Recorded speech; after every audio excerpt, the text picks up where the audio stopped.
Good afternoon. I'd like to go ahead and call the Planning Commission hearing back to order. As you all probably know, prior to our lunch break, we heard from Housel Levine, who was the consultant for the county, as well as from county staff on a few of their comments. And so I think we're, as a commission, fully up to speed on the contents of the master plan as it currently stands. And now is the opportunity for us to take public testimony on the master plan. I believe everyone is aware of some of the guidelines and I don't know if requirements is the right term, but maybe the rules of the road, so to speak, that were included in the public notice for this hearing. We intentionally wanted to focus the comments in a specific way and to try to expedite the hearing, really to get folks that want to comment to focus on things that might not have been in the written information that we've received. We all, of course, have received written comment. We've reviewed the written comment. And so, again, I would encourage speakers to really focus on any new testimony, new information that hasn't previously been presented, or to focus on really the key things that you want us to take away in our deliberations and thoughts on the master plan. We had also indicated that speakers would be limited to about 3 minutes, but I'm told that we only have a handful of folks that are wanting to comment. Can somebody from staff maybe confirm that? I think we maybe have about a half dozen. Okay, 6 folks that want to speak. So given that, I'd like to poll my fellow commissioners. Would you all be comfortable with extending that 3-minute time frame and allow speakers to have maybe more like 5 to 10 minutes, something like that? I would prefer 5, Mr. Chair. 5 minutes. Any other comments on? I mean, it is a very important opportunity, obviously, for folks to comment. However, we have, as I just mentioned, received a lot of input prior to this point. So maybe I'll ask that folks really target 5 minutes with their comments, and if it bleeds over a little bit, we'll probably be okay with that. But I'm sensing that maybe commissioners don't want 30 or 40 minutes from any particular speaker. Definitely not 30 to 40 minutes. 5, 10, brief comment. 7, 10 is like the hard stop. No filibusters? No filibusters. Okay. Yeah, I can't imagine anything has changed significantly since we received all the public comments that we've read already, that, 5 or 10 minutes should be more than adequate to highlight a few key points. New information, key points, and as we like to remind folks, this isn't the beginning of the process, this is the end. And there have been 2.5 years to make those comments and concerns known. Very good. The other thing I would just comment is that I think the fact that we only have a handful of folks that would like to comment at this point is probably a really good indication that the process has worked, that we've been able to gather public input over the last 2 years, and that we've really maybe done a good job of vetting the master plan as it currently stands and incorporating that input. I think had we had 200 people that showed up today, that might have been a different indication of the way this is being viewed or accepted by the community at large. So with that, I think the staff had indicated or asked that we have folks in the audience speak first, followed by folks that are online second. And so with that, if someone would like to approach the podium and begin making your comments, you're more than welcome to.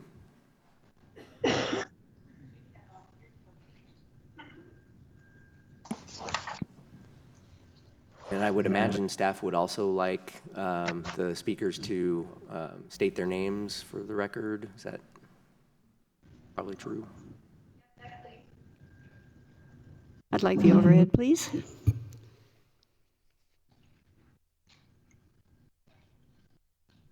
Oh, there it is. Thank you. I'm Judy Von Olefelt from Black Forest. Most of you probably know me. I've been working as a citizen advocate in planning for over 50 years. I worked on both of the editions of the Black Forest Preservation Plan, and I have a PhD in ecology, so I tend to be a big picture person, so it was difficult for me to do the small comments on the chapters. I looked at the whole plan. So I'm going to start with this. On December 11th, there was a public meeting up at the PCD thing to talk about vision. And the summary 1, 2, 3 program was used, and this was the results to Mr. Househal's question of, in one word, what was the most important topic discussed tonight with regard to the master plan. So as I reviewed the plan, I know this is just one sample, but I never saw anything else that came in on the visioning on this, nor were there any sessions like this conducted with MPAC. I think this pretty well represents the things that I've been hearing for many years from the people in this county of the things that they're concerned about and the topics that were important. So with that as a context, I want to present my view today of your El Paso through a citizen's lens. Okay? I've had 100% attendance at all of the public things that I was able to go to. Every MPAC meeting, every public meeting, both virtual and in person, all BOCC presentations and all the videos and things that were online. As a difficulty, I was never able to sign up for the ArcGIS or the newsletter. And I know that there were difficulties with doing Map Social because there weren't a lot of people that participated. I think a large part of that was because we don't have broadband very much out in the county. It's very difficult to work with the large files, to get into ArcGIS, and to do the kinds of things online that the high-tech planning firm that HLA was planning to do to try to reach the public. I watched the video that Devin Levine gave on doing geodesign for all places and all scales. And they mentioned El Paso County. This was done in 2018, so it was at the very early stages of the plan. And they were just going to try this out as a beta test of ArcGIS Hub. And I'd like to know what the beta testing results were for that. Maybe I'm the beta test, because I found it very difficult to use. And I think that's one of the reasons the public response was spotty. And people had trouble downloading files, getting into the system, and so on. So I also wanted to point out that there wasn't any hard copy really available until March 9th. Although I went to all the meetings, I could never read the small print. And the only thing that I could see was the existing conditions report. Mark gave me a copy of that. But I wasn't able to see anything else. So the public comment period was theoretically open for 30 days, but for 26 or 20 or so of those days, there were only 13 chapters available. And the update that had the chapter 14 added wasn't released until after the meeting on the 31st. So there really weren't a lot of days to see the whole thing. And then the update that was done, not posted until April 28th, which is the version that you're looking at now, the public really only had 5 days to read and to compare it with anything they had downloaded before. So I just wanted to point that out. I think this is an inadequate public review opportunity for a document of this physical magnitude, complexity, and importance. And I would ask you as planning commissioners to seriously consider delaying the adoption of this, because you're supposed to create and adopt the plan. You all were not very much involved in the creation of it, but you are involved in the adoption. So I would ask you, if you think there's public review that's more substantial, that's needed, that the time be allowed for that. I asked weeks ago for the text to be available in a .text or .doc format for people to read, so they could cut and paste and comment and send things in. That didn't happen. I personally put chapter 14 into a .doc context, but no one paid attention to it. So anyway, and I'd like a little more than the 5 minutes, but I don't have a half an hour. So I have made many contributions to this. I have a stack this thick. I think the plan is still a fairly rough draft, and I would like the Planning Commission to consider holding a robust series of workshops, perhaps at the chapter level, before adoption, because I think there's a lot of things in this that need to be weeded out. One of the big problems is that there are 11 topical chapters, but there are only 10 chapters in the implementation chapter. or 10 topics, because everything from community and infrastructure, which are 7 and 8 of your full 11 chapters, is crammed into community facilities. So schools, water, sheriff, public safety, all of that stuff is one part. And I think that makes it difficult to use the document. If you're going to be trying to, yeah, you've got page numbers to go back and forth, but I think conceptually it makes it difficult. I suggested, and I don't think this was ever really shown to anybody, but I'll show it to you today, that start with the chapters that affect all future actions of everything else in the plan. Mr. Housefield said that land use was all encompassing. I agree. But I think the environment and the resiliency chapters also are the same level of magnitude and importance, that they should be first. And I had made this, which I don't think anyone's ever seen because it was never shown to MPAC. And I can't figure out if it was ever included in your packets. But they have these chapters chapters 12 and 13, which are environment and resiliency, be in place of where chapter 3 starts. And make those 3 chapters the arms or the umbrella under which all of the built environment chapters fit. Okay, so this doesn't mean rewriting the whole plan. It just means doing some rearranging. And I think that would be helpful. I think it would be easier for people to understand. And the environment chapter in particular needs to be beefed up and built up a little bit. My conclusions on this is if the natural environment is the most important thing, and it says that throughout the document, that should shine through on every page. The conservation design stuff, the easement stuff, those kinds of things shouldn't be buried in the housing chapter at the end of it. They should be part of the environment chapter. As a landscape ecologist, I find it very distressing that there isn't any really good description of the county, going from a little under 5,100 feet elevation to over 14,000. Those numbers never appear. Okay, for people that aren't familiar with this, they don't get a picture of this. There are only 2 pages out of 171 pages of this document dedicated to the environment, and they're at the end. I would suggest you put them at the beginning. The other thing is the issues with your open space. And so this is what you have in the plan for the place type for regional open space. And all it has on it are the present places that the county and the city have parks. Okay, that's it. But there is a plan for beyond that. Back in 1999 and 2000, the county contracted with the Colorado Natural Heritage Program. Could you zoom in a little, please? There we go. Okay, this is the map that was there are 40 places on here that were identified as potential conservation areas in El Paso County that were of state interest because they are so special. And these eventually some of these became candidate open space areas that are in your current county master plan on page 181.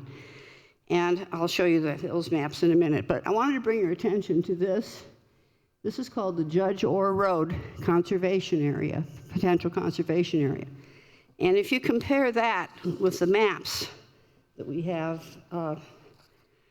in the plan for development, there's just a head-on collision here between the shallow alluvium, high water table areas, which would have to be drained and completely destroyed, and the areas that the state had picked out 20 years ago as an area that's of importance. And there's another one along Mark Shuffle Road. So if you overlay the kind of candidate open space areas on top of the regional open space map, this is what you see. This is comparable to having the major transportation corridors plan, except it's for the environment. And it's backed by science.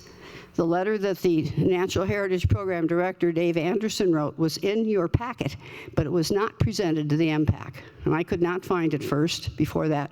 And I asked Mark to send those to me after the 14th meeting. They stand by ready to assist. And Dave says, I am offering the services of Colorado Natural Heritage to provide detailed environmental review and would value the chance to speak with you about this proposal and how these data might be better incorporated into the county's master planning effort. They've had no chance. They're not on EDARP, and I guess they could be asked to join the county's agency review list, but they should have been on it. Most states have natural heritage programs, but this county isn't paying any attention to it. So, and then these are also mentioned in the Biological Resources of El Paso County report that Environmental Services did in May of 2020. Right here, we have the Judge Orr Road PCA, and there are others along Mark Sheffel and other places. So I think that it's important to realize that there's still more to be told about this story. And there are some of us that have been chomping at the bit, as most of you on Impact know. I've attended every meeting, but I haven't been able to speak. Certainly not about this. There was no venue to do this. So I'm asking you as planning commissioners who have a really important thing to look at today to consider this. Here's the map I was looking for. Oh, good, there's no overhead. You can look at it from here, okay? This is the areas of change map and the conflicts with the potential open spaces. This is going to come up and bother you every time you have something like the Grandview Reserve, which is smack dab in the middle of this, totally within the Judge Orr PCA. So anyway, those are some of the things. I guess I'll have to send you emails on the others because there are other things I would like to speak about, but I don't think I've repeated anything. So thank you. Thank you. Is there anyone else in the audience that would like to speak on the master plan? Come on down.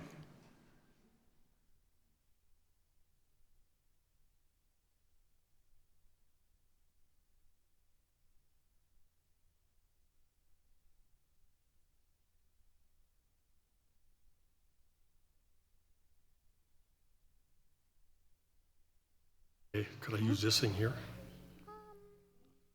Maybe. Yeah. Okay, all right. There you go.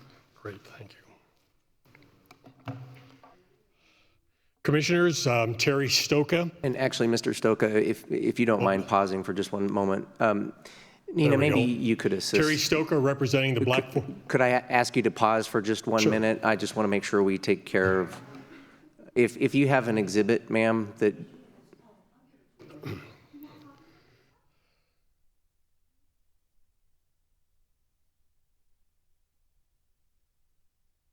yeah, so if you have some exhibits, ma'am, that you would like to share with commissioners, I think you can give those to the clerk and she'll distribute them to us. Very good. No problem. Thank you. Okay. Great. Please continue, sir.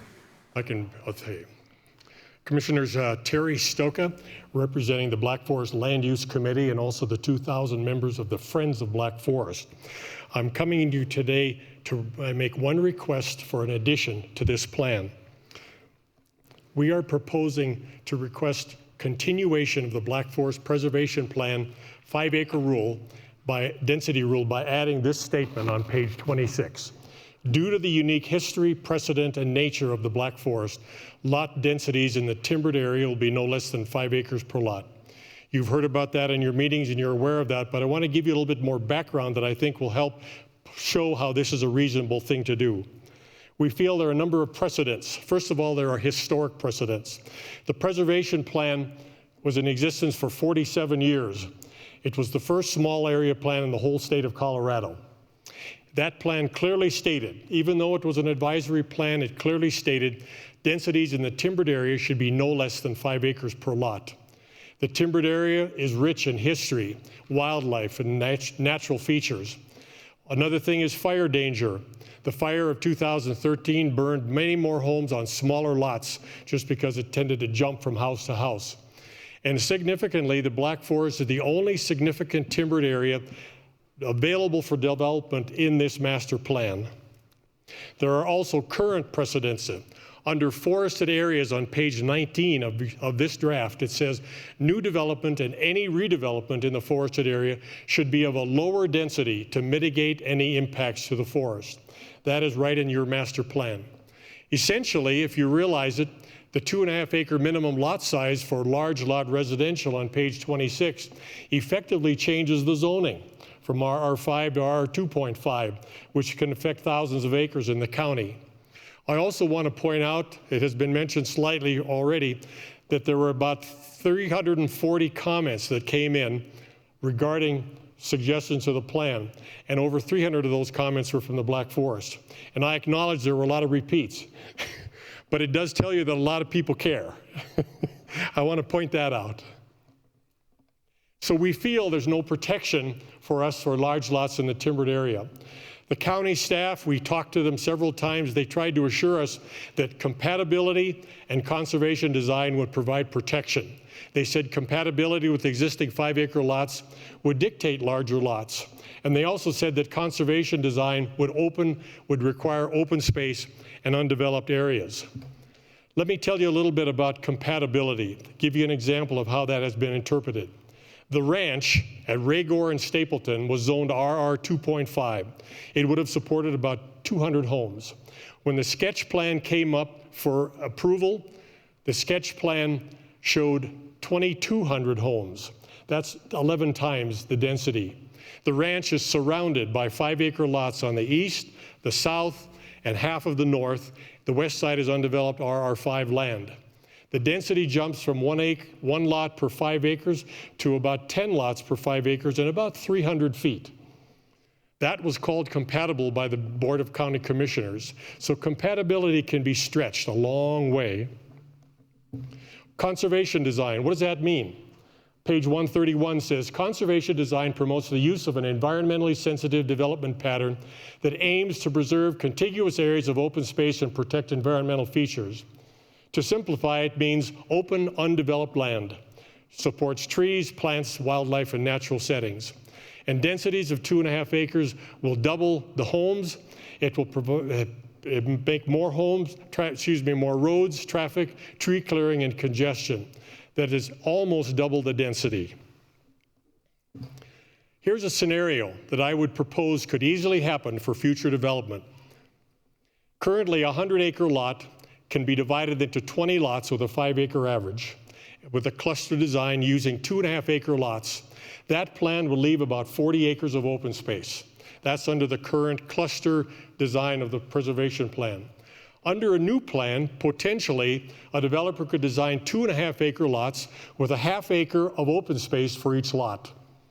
The density would be 3 acres per lot for a total of around 30 lots.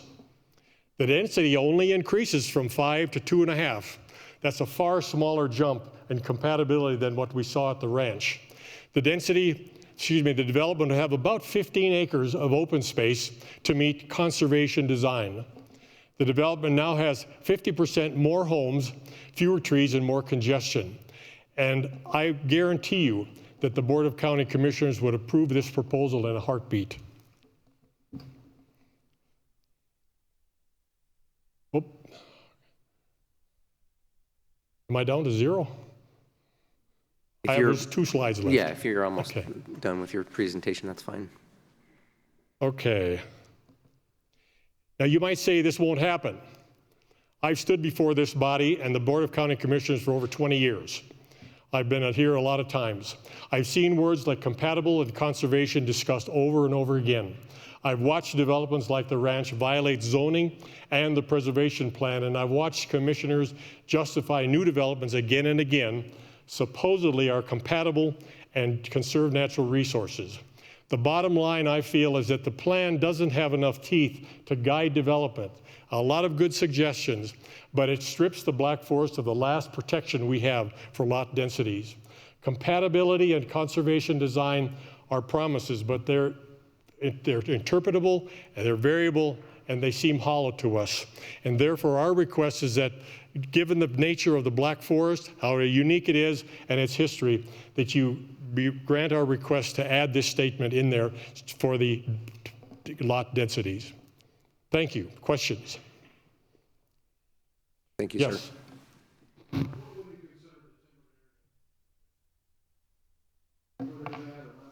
If you would look at a map, Black Forest is kind of a U shape, and that's the timbered area. Now, there are open spaces within the timbered area, but I would say that you'd have to draw a boundary that would kind of gradually encompass that.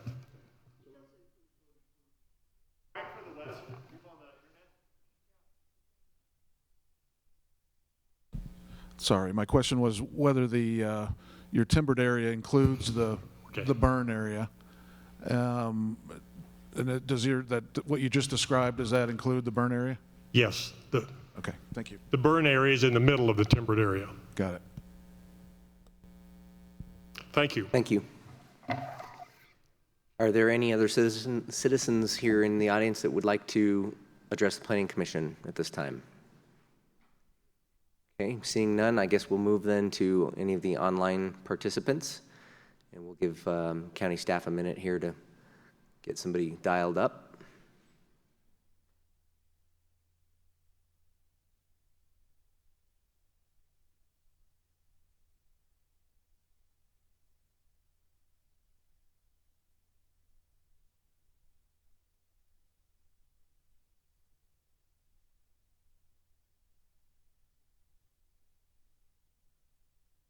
Hello? Unknown participant is now Hello? joining. Are you live with the Planning Commission? Yes. Let me mute my, Are there any other citizens here in One Kevin moment, Curry, please. let me mute Sorry. mine. the Planning Commission at this time? I want to mute the laptop so we don't get any feedback. We'll move then to any of the online. Okay. Okay, let's try that again. Can you hear me now? Yes, I can hear you. Great, we can hear you now. Thank you. Is this Mr. Curry? Yes, speaking. Hi, Mr. Curry, we can hear you, so if you'd like to go ahead and proceed with your comments. Thank you. And I think Ms. Ruiz has pulled up the slides. I appreciate that. I will be brief and to the point. And I appreciate the slightly extended time. I should take less than 5 minutes. As Mr. Gebhardt and Ms. Segal noted early, if you could go to the main topic slide, I can't quite see them on the screen there. Anyway, this is your plan. You know that. You guys are singularly responsible for this content, not the Planning Community Development Department, not the developer, not the Master Steering Committee, none of those guys. It's you guys. And the reason I say that it's important because I've sat where you sat, and I know how important it is to have this plan have the content necessary to help you make land use decisions. And Mr. Gebhardt referred more than once to the challenges the Planning Commission has faced in evaluating matters when the plan didn't address them. And Mr. Carlson actually asked about that process when that kind of thing occurred. Now, Ms. Barrow, when she did the steering committee comments, said they strongly urge you to adopt the plan as written. Given the content of that committee, I'm not surprised, but in my view, again, having the same kind of experience you have for over 6 years, there are 3 things that I think are missing in this plan that need to be added. Next slide, please. The first is that I think the plan needs to acknowledge at least the possibility that some areas of the county may independently incorporate instead of being annexed. Could be done with a fairly simple change of simply saying priority for annexation or independent incorporation. The reason that's very important is because if it occurs, and no matter, it may not be likely, but if it occurred, it would have a significant impact on the plan, the projected growth, and the areas of change. Now, PCD has pushed back on some of this because they think that adding the word incorporation would be tantamount to taking a position on it. But in my view, simply acknowledging the possibility that it might occur doesn't take a position on that any more than does identifying areas of potential annexation. So moving on, the next slide, please. So the second point that I think is missing is requiring or at least recommending density transitions between place types. The plan explicitly says that density transitions and density and use transitions are critical, that's their word, but it makes not one further mention of it in the entire plan. It even goes to one point where it says that townhomes and row homes can be used as a transition between high intensity and low intensity areas. Using townhomes as a transition between high intensity and low intensity, particularly high density and low density resolution. We should be on slide with number 2, by the way, if it's possible to pull that up. Thank you. Anyway, the bottom line is that one could easily argue that one of the most contentious, one of the most difficult challenges a commission faces on land use decisions is when that urban sprawl meets up against the rural character of the county. By putting something in that recommends or acknowledges the importance of density transitions between those, I think would go a long way to helping you make those kinds of decisions when facing those in the future. And now moving to the last slide, number 3 topic, please. I'll just continue. I don't see it changed yet, but I'll continue. But I can argue that this may be the most important omission in the plan. And that is that I think that the plan really needs a discussion, a comprehensive discussion on special districts and a complete explanation of how they impact your land use decisions and future county growth. It's very important because the plan explicitly says that those districts cause problems as they relate to water, but it doesn't address anything in the rest. Planning and Community Development did add, or the committee did add, some text on page 105, but if you take a look at that, it is strictly a factual definition of what districts are. It does not discuss how they impact the plan, the growth, or any of the decisions relative to a development. And if you think about it, the area that's really missing, it does talk a little about water, but the area is really missing is transportation and roads. They also provide wastewater. The plan does talk about challenges with wastewater in multiple districts, not special districts, but wastewater districts. If you stop and listen to the conversation you had earlier, and I'm almost finished, Mr. Housiel talked about the challenges stemming from myriad service providers for gas and water, et cetera. And when discussing the small area plans, Mr. Gebhardt referred to the required intergovernmental agreements that were all of those overlapping plans and with the service providers. The number of metropolitan districts in this county dwarfs both of those. And every single one of them can or will require an intergovernmental agreement. And with respect to having the transitions between those metro districts and the county.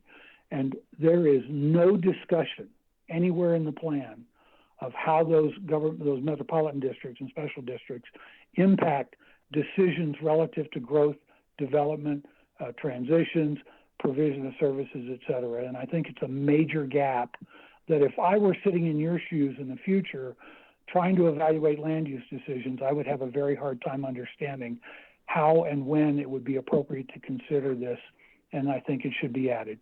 So with that, the last slide, please. And it's primarily just a summary. I just want to reiterate that I was personally a little disappointed with how the Water Master Plan was pushed on us when I sat in your chair. I thought there were some things that we had some concerns with, and we didn't really get an opportunity to incorporate those because of some pushback. I hope that doesn't happen here. I hope that if you agree that any or all of these 3 things need some substantive updates, that you'll direct, not request or ask, that those changes be made, and I hope that they meet your expectations. So with that, I'm finished. Thank you very much for your time. Thank you, sir. I think we've got a couple more folks online that would like to speak. Okay.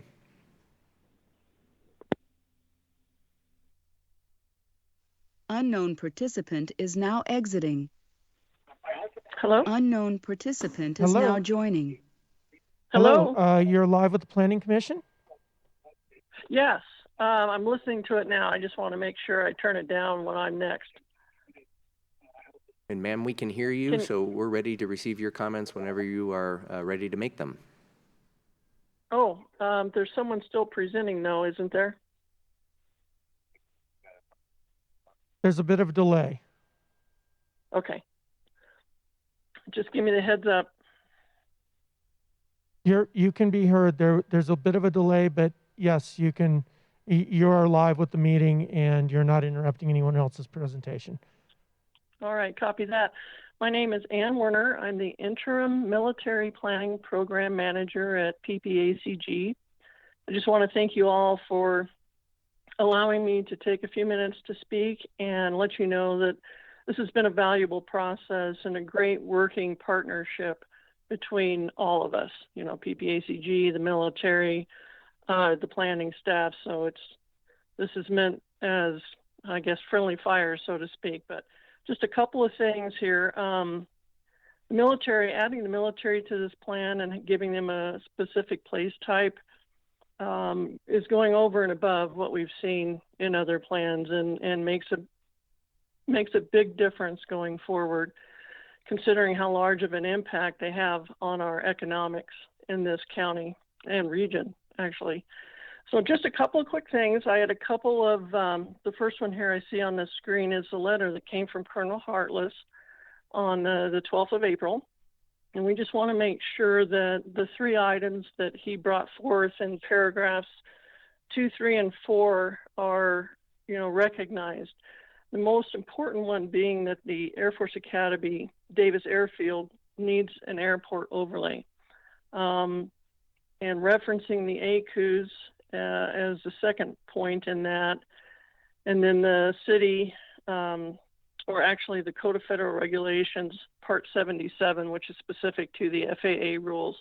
But those three items get recognized, whether you want to put the letter in as an attachment or better yet would be to fully kind of disclose that information as part of the master plan.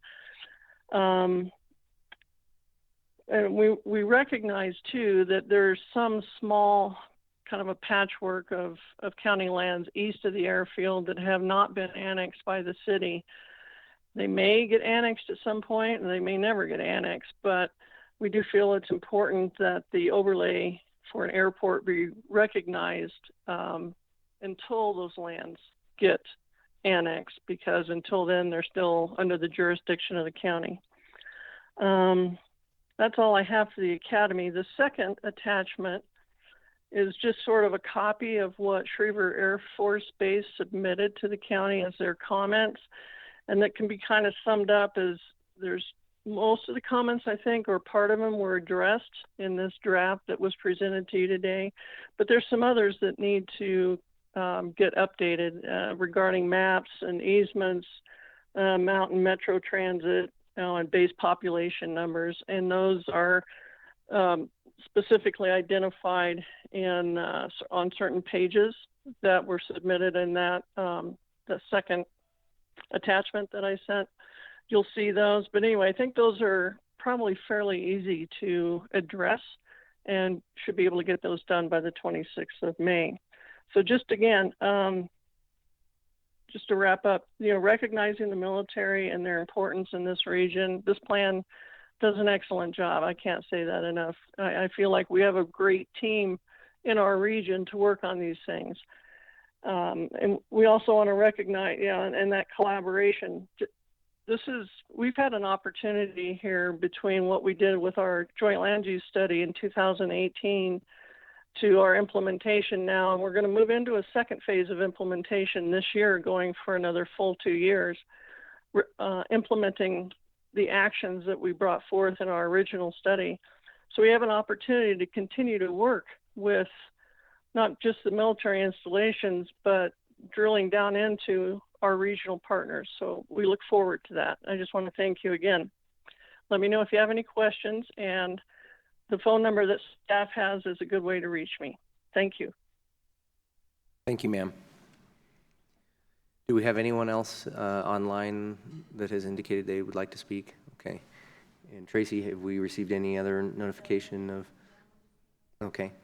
Is there anyone else in the audience that would like to address the Planning Commission on this topic?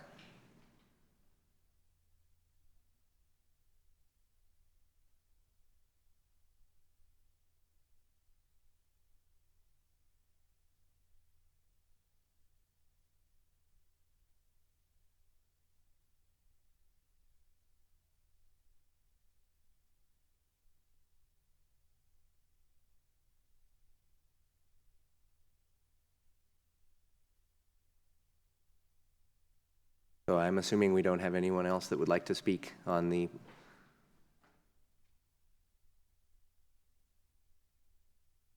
Ready to speak, and he'll speak on the 26th.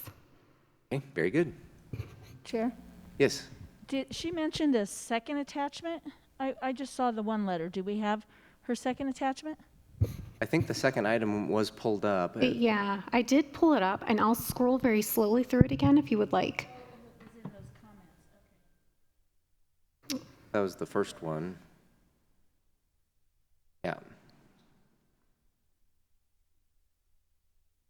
And this, I believe, is where they were able to comment on specific parts of the plan. Is that correct?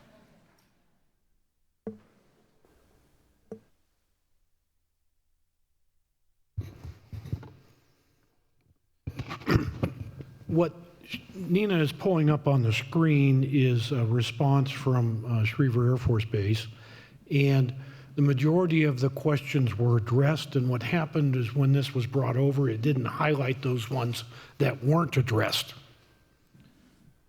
So this then shows Nina which ones weren't addressed. Yeah, we may need to go through them, but I can just essentially read parts of those. And maybe, well, we can also talk about the letter from the Air Force Academy and those parts of the questions. We may need to pull up some maps to go into that, and you may want to see whether you want to hear this other speaker first, or pull up those other maps. I believe the other gentleman indicated he was going to speak on the 26th. Okay.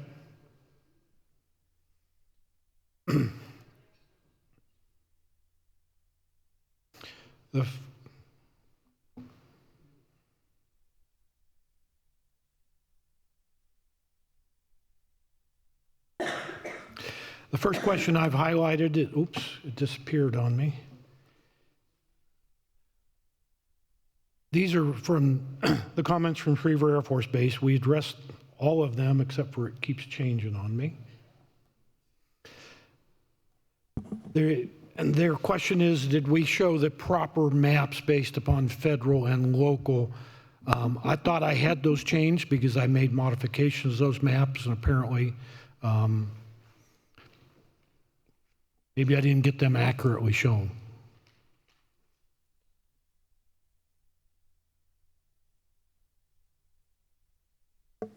So, Mark, do I understand that that change is being made? It just didn't get into this? No, I had already made those changes the first time, but I think what he's saying is I didn't get them correct. But you're working to make them correct? Well, I'd like to look at the maps and see what's different between the two. Okay. Because as you know, and certainly Schriever will know, because they just purchased that additional land and traded with the state on those properties. And there's some land immediately west of Schriever that they've acquired over time that we changed to be, I believe, rural in the planning process. And I want to see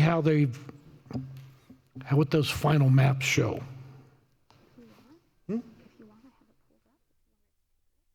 Pull up what? Oh,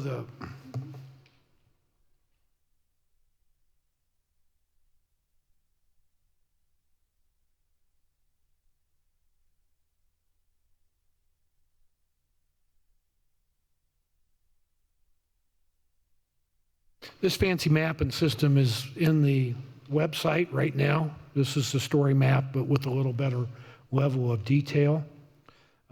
This was a change I'd already made here to make these rural. That was at the request of Schriever. I think the other part, I think there's a boundary area he's asking about.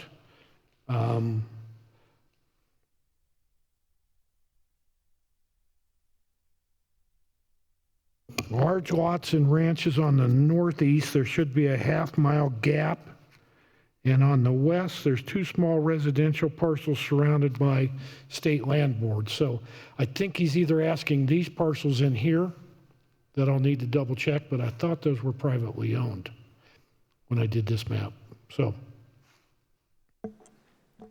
And one other thing then, so my take would be that these are things that if we say, when we adopt this plan, or if we adopt this plan on the 26th, if you haven't already been able to reconcile this, that falls within the, we can approve the plan and you have time to make it factually correct. This is down in the weeds, in my opinion. Yes, you could make that a condition of approval if you needed to. What? You could make it a condition of approval that we could change it in the final publication. Yeah, okay. I guess I'm trying to distinguish between, grammatical changes that don't change the effect. If we're looking at trying to figure out which is the most correct version of the map, I put that in the same category as fixing the grammar. So I would be comfortable with allowing you, if necessary, if it came to that, extra time to make sure that that the plan depicts as of May 26th, or whatever date we approve this, that it would be correct when it's published. And depending on how extensive of the changes we've gotten, some from you, some from others, we may have all those resolved on a final publication on the 26th. Great, yeah, and that's what I'm just trying to make sure I understand, that this falls into that category of, we're not talking about substantively changing the plan, we're simply trying to make sure that it is correct as we intend when it is published. So that's exactly the way, that's the answer that I was hoping for, so thank you. Mr. Bailey, our goal is whatever we bring to you on the 26th is as close to perfect as possible. So catching these now is great. We can try to update that for the 26th. If there's still things that are hanging out there that you feel comfortable delegating to staff to clean up after the fact, if we want to talk about those in the hearing, I agree with you. I think it's just a cleanup exercise. It's a factual map that we just need to get right. If any of those still remain after the 26th, then I completely agree with Mark. If it's part of the record of this hearing, it's something that staff's going to clean up after the fact before it's officially published, I think that's an excellent way to proceed. Thank you. There's several other parts of his comments that weren't highlighted, and I can't figure out how to get it back up on the screen, but Nina would have to help. One of them is, I think we caught most of the changes, but one of them is to change the Cheyenne Mountain to an Air Force station. And I think we caught him, but he's pointing that on one page. We may have not caught it on page 42. On page 64, he recommends that we have a reference on conservation easements to the Colorado Cattlemen's Agricultural Land Trust. We do have discussions on conservation easements, but, and I'm not familiar with the Colorado Cattlemen's Land Trust. So I don't, he is recommending on page 84 that we have some reference to Mountain Metro Transportation that has, I believe, descriptions of commuting and van pull services that come out to Schriever Air Force Base. It seems to be a pretty simple one that we may be able to address. And he added a more correct population number for Schriever Air Force Base. The total population is 9053, and I'd have to go back and see what the actual text of the document had said. And then the last one on page 119 is essentially map the accuracy of the same federal state land differences that he brought up in his first question. So that's on 2 different chapters. Those were the extent of those comments from Schriever. I'm sorry, whatever reason they don't show up in here, we addressed the vast majority of those comments. Schriever's been a welcome partner through this process, attended many of the meetings, and provided valuable input. All the military bases have been a participant of it, except for we didn't get comments from Fort Carson. The other question was about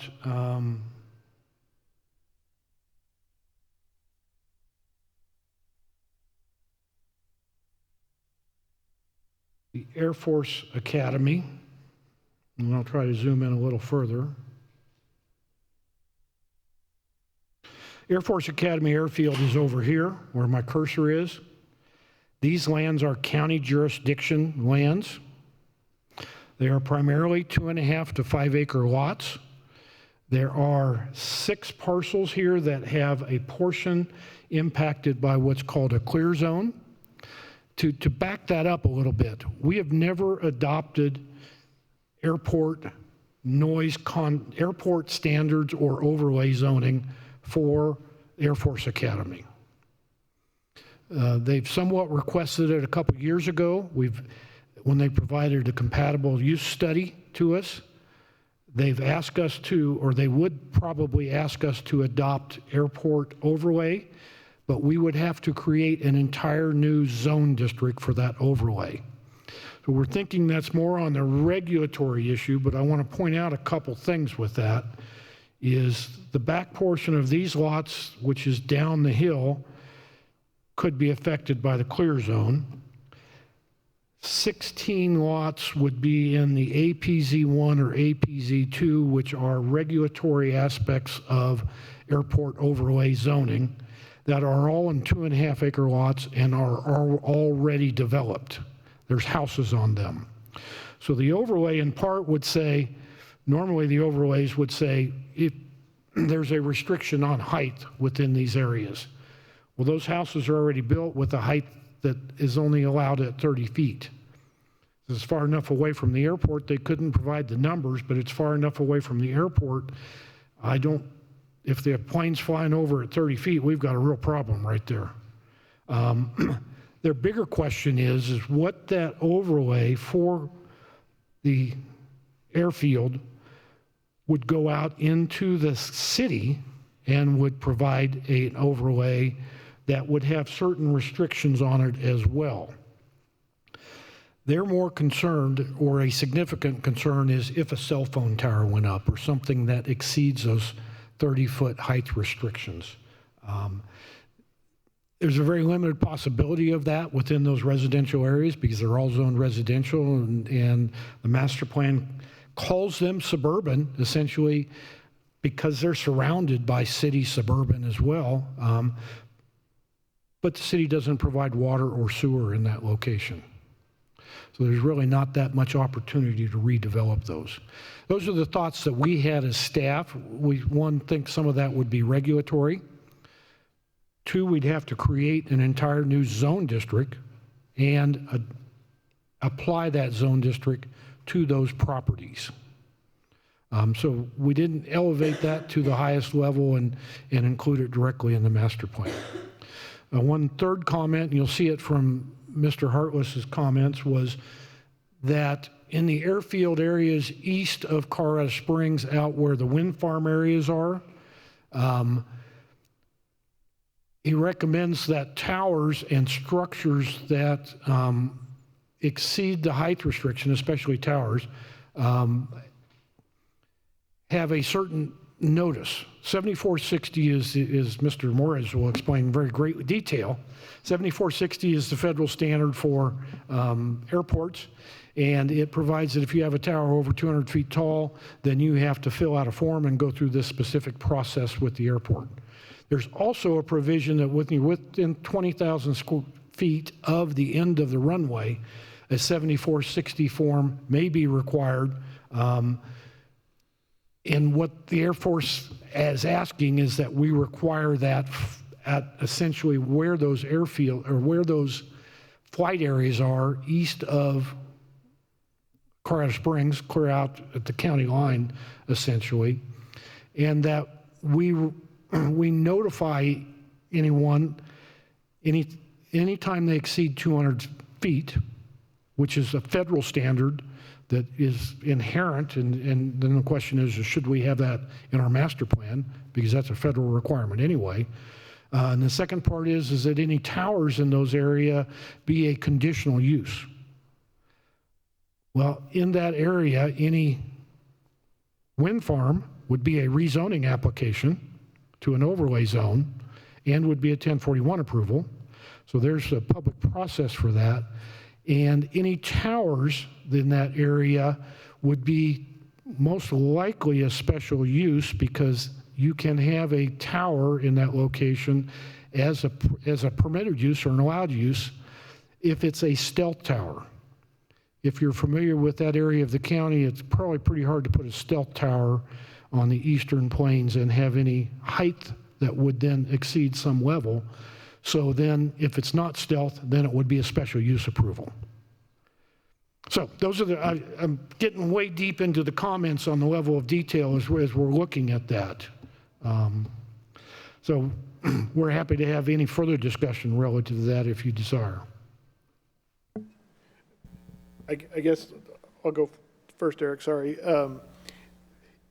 You've kind of just highlighted for us and anybody listening the thought process that has already gone into the vast majority of these comments. So thank you. I appreciate that to illustrate the level of discussion, the level of thought that has already happened. Most of us are aware of that already. That's great. I don't think that's necessarily trickled down to the public, but I'm hoping maybe since we have some time this afternoon, we can kind of address some of the other public comments that we've gotten, just as we have done this one. So thank you for that. Mr. Moraes, you're good? Okay. Anything else from staff right now? I'd like to go ahead and take just a short recess for maybe about 5 minutes here. Okay, thank you.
like to call the hearing back to order, please.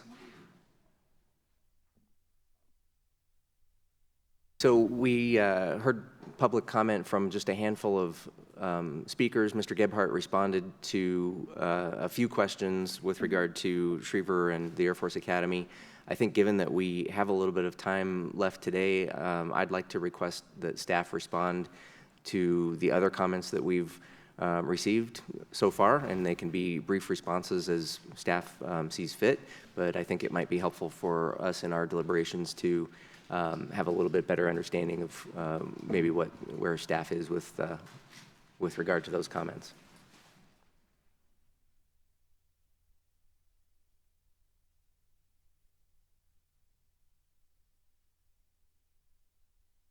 Craig Dossie, Planning Community Development. Giving Mark a break. He's been up and down so much. I wanted to address Mr. Curry's comments about special districts. It was something the advisory committee members will remember we did talk about. That's sort of a unique animal because we already have special district policies that the Board of County Commissioners adopted. And if you've been on the Planning Commission long enough, you've seen those. We attach those to every special district application that on the service plan that we bring to you all in a public hearing. So those were established by the Board of County Commissioners, adopted by the Board of County Commissioners. Having said that, those policies are dated.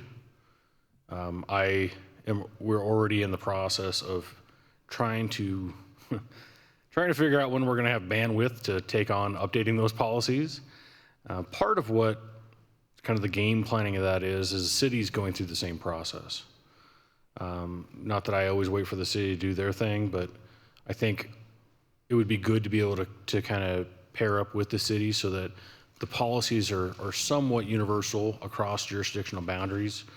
I don't see that as, I don't see policies specific to special districts, to service plans, as being something that has historically been in our master plan. If you want to talk about their functionality in the context of development, maybe that's different. But in terms of, what is the right mill levy for service, what is the right mill levy for operations and maintenance, that's not a master plan discussion. Those are policies that are very specific. I think I want to say it's 30 pages long, that were, I think, adopted in 2007, Mark, 2006. So they're a little bit dated, and obviously we do have a lot of special districts. Most of the process of reviewing a Title 32 special district is governed by state statute. It's not governed by the Land Development Code. It's governed by state statute, but we have added in there because we adopted separate policies how we're going to choose to look at special districts. One of the criteria is the county master plan. But I look at special districts as being part of the overall development of a property, because without special districts, you don't get the density, you don't get the water, you don't get the sewer. Those are all the services that come with a special district. The special district part of it is really just the funding entity, and in some cases, the maintenance entity. And those are all things that are covered in the special district policies. I think that would open up, quite frankly, a huge can of worms that I don't think staff, Housing Levine, or maybe even the Planning Commission are prepared to take on today, in my opinion. Mr. Carlson? Craig, with the plan to better be ready for annexation and so forth, when we're going to approve special districts, I don't know if that's really our purview or not, but we got involved in some of those decisions, it seemed like recently. Are we going to try and plan for those to be, I guess, hooked up to the city utilities at some point? Or when annexation happens, they stay on their own, or how does that going to work? So, getting into the weeds of the IGA a little bit that we created with the City of Colorado Springs, but under the IGA, the city has the authority to ask for public improvements to be designed to the city standards. And I envision within that, they would even have the authority to say, we would like to see a stub out in this location for eventual connection to Colorado Springs utilities. Obviously it just got adopted a month or two ago. So we haven't had a chance to test that theory yet. But I would not be surprised to see that exact comment be made. I also think that when you look at the water master plan, there are a lot of policies that talk about encouraging interconnected services. You don't have to go very far. I know Ms. Luce Treese has experienced this down in her neck of the woods with failure of water quality and needing to have that redundancy in service in order to dilute some of the groundwater. That's part of the reason why we had that policy in the water master plan, is that very scenario, so that you can have those interconnections between different service providers. So you would still have the authority to ask for that connection because it is a master plan policy. Mr. Dossi, just for clarification, CCMD's water was fine. It was the surrounding Whitefield Security and Fountain. So please don't call McDivitt Law Firm. And I wasn't referring to Colorado Center, just sort of that area of the county. So that policy is already there. We can already ask for that. I mean, you could outright put a condition that says we want to see a stub out for interconnected service. And as we I'll use the word play with this IGA and make it functional. Obviously, this master plan, the city's annexation plan, the city's plan COS, those are all documents we're going to have to look at, and interconnected service has got to be part of the conversation. Could you also address Mr. Curry's first 2 points about the density transitions and adding that, just the reference to independent incorporation? So I think one of the challenges of referencing incorporation is I do think that it puts us potentially in the position of taking a side on that. That has not historically been the role of the county. Incorporation occurs that's usually kind of a grassroots effort a lot of times. I know there's been discussions in a couple different contexts, both Black Forest and Falcon at times, as well as some discussion in Woodmore, maybe even annexation of Woodmore by Monument. At this point, there's been no formal request for any of that, so I don't feel pressed to take that up in this master plan, because it's something that they can legally do under state law right now. I don't think we need to champion any particular parts of state law. It's state law. It's something that they're allowed to do today if they choose to take up that effort. His middle point was about density transitions between residential place types. What was the committee's thought on that? And there's a ton of discussion in the place types about transitioning from one place type to another.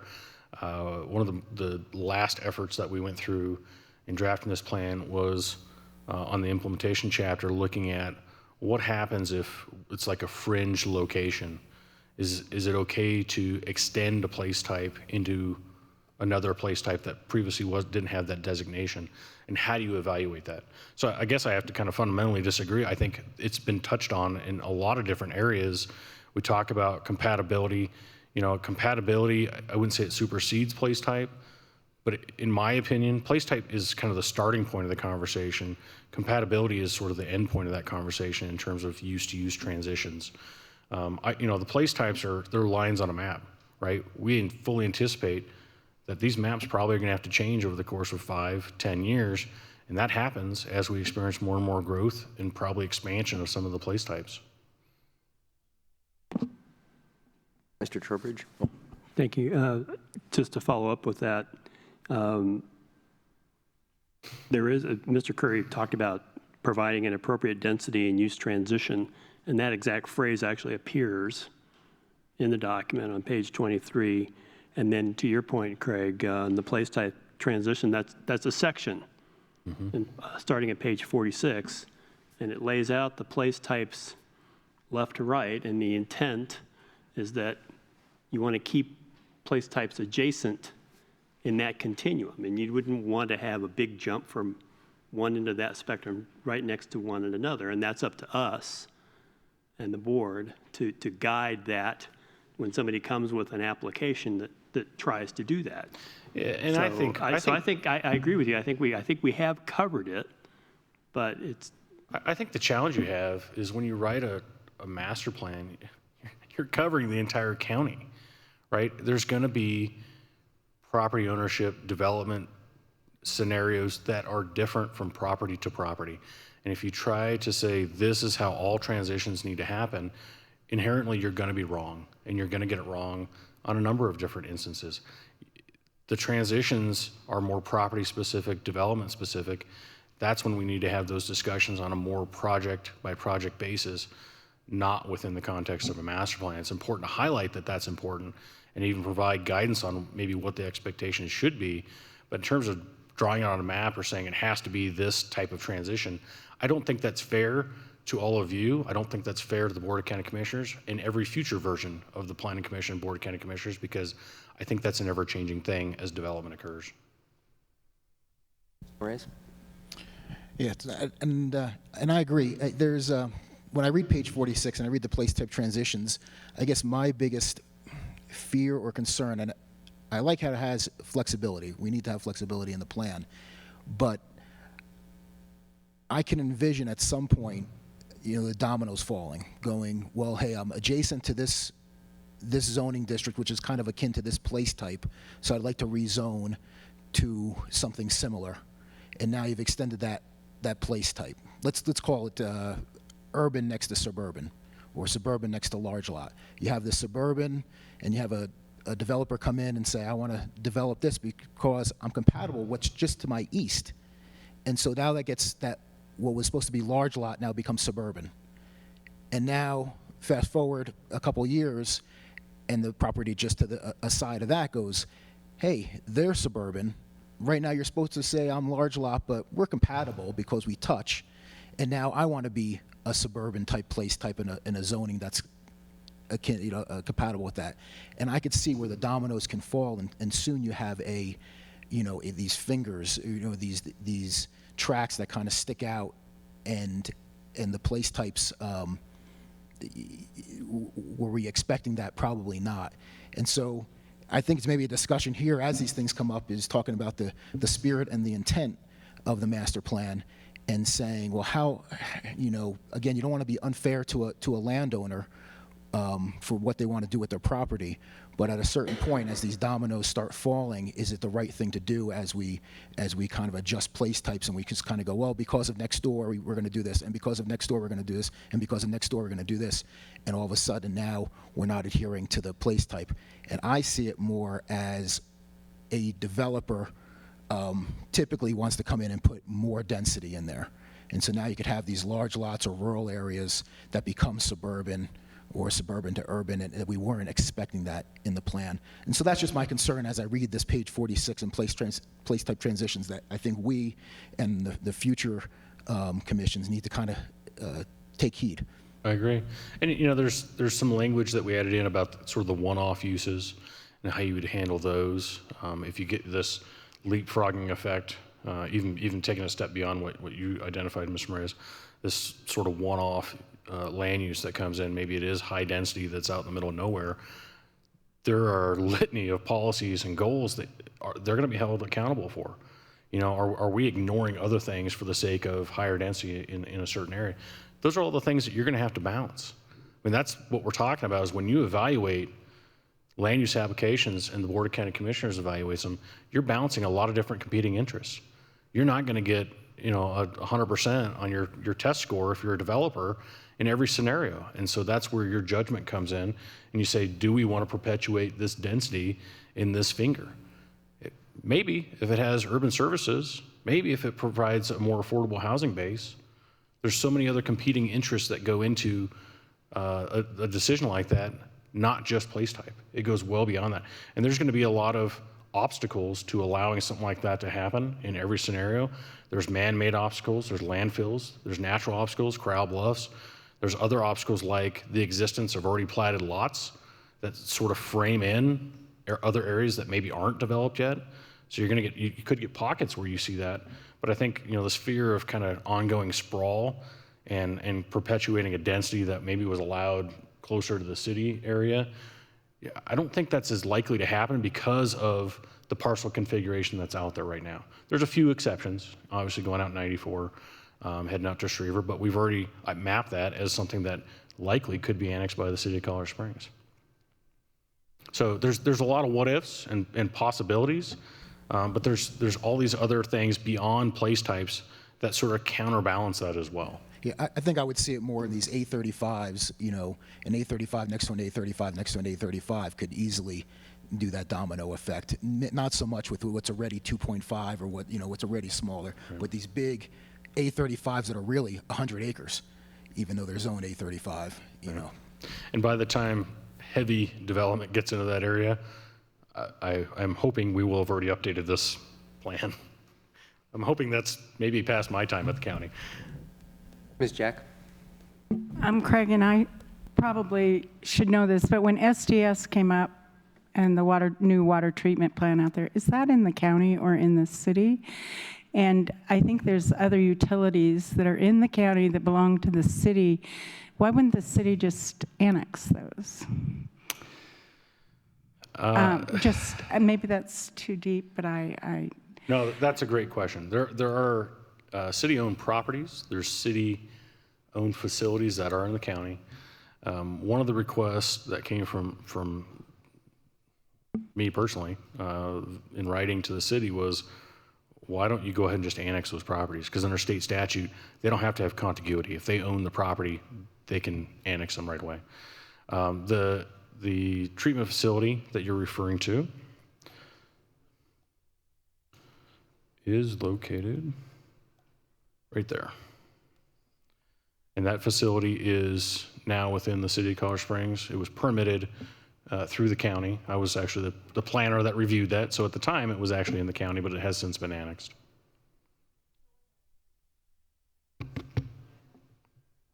What about the propane plant and, say, the windmills and things like that? I mean, who benefits from the energy coming from those, and are they in the city or are they in the county? So the wind farm is 100% in the county, out by Calhoun. Okay. Drag the map out to that area. That energy, once it gets in the grid, those electrons can be sold to whoever. It's in the grid. Right, it's in the grid. And just long story short on this, the power line that delivers energy from the substation out at the wind farm dumps that energy into the Jackson Fuller substation Falcon, and from there it goes to whatever user needs it. That answer your question? I don't know the answer on the propane plant. I'd have to look at the map, see. Well, I'm not sure. It seems like it's right dead center in the middle of the county, right? Yeah. The city was I should say, the city was very agreeable to just go ahead and annex our own land that we own. They were very agreeable to that, and they agreed that that's appropriate. Any other questions for staff or any? Yes, Mr. Carlson. This is fun. We just keep doing this. 20 questions with Craig. I just give Mark a break. I may have to bring back up here. I have one, and then I'll give you my. Can you address the first two speakers? I presume the committee has heard the request that Mr. Stoka brought, and just for us who weren't on that committee, let me hear the thoughts on that, and then, of course, the first speaker on just why not delay. So I'll take the first speaker, and then maybe one of my Master Plan Advisory Committee members will take the second speaker in terms of what the discussion was on Black Forest. One of the comments I heard from Ms. Von Offeld was the structure of the document.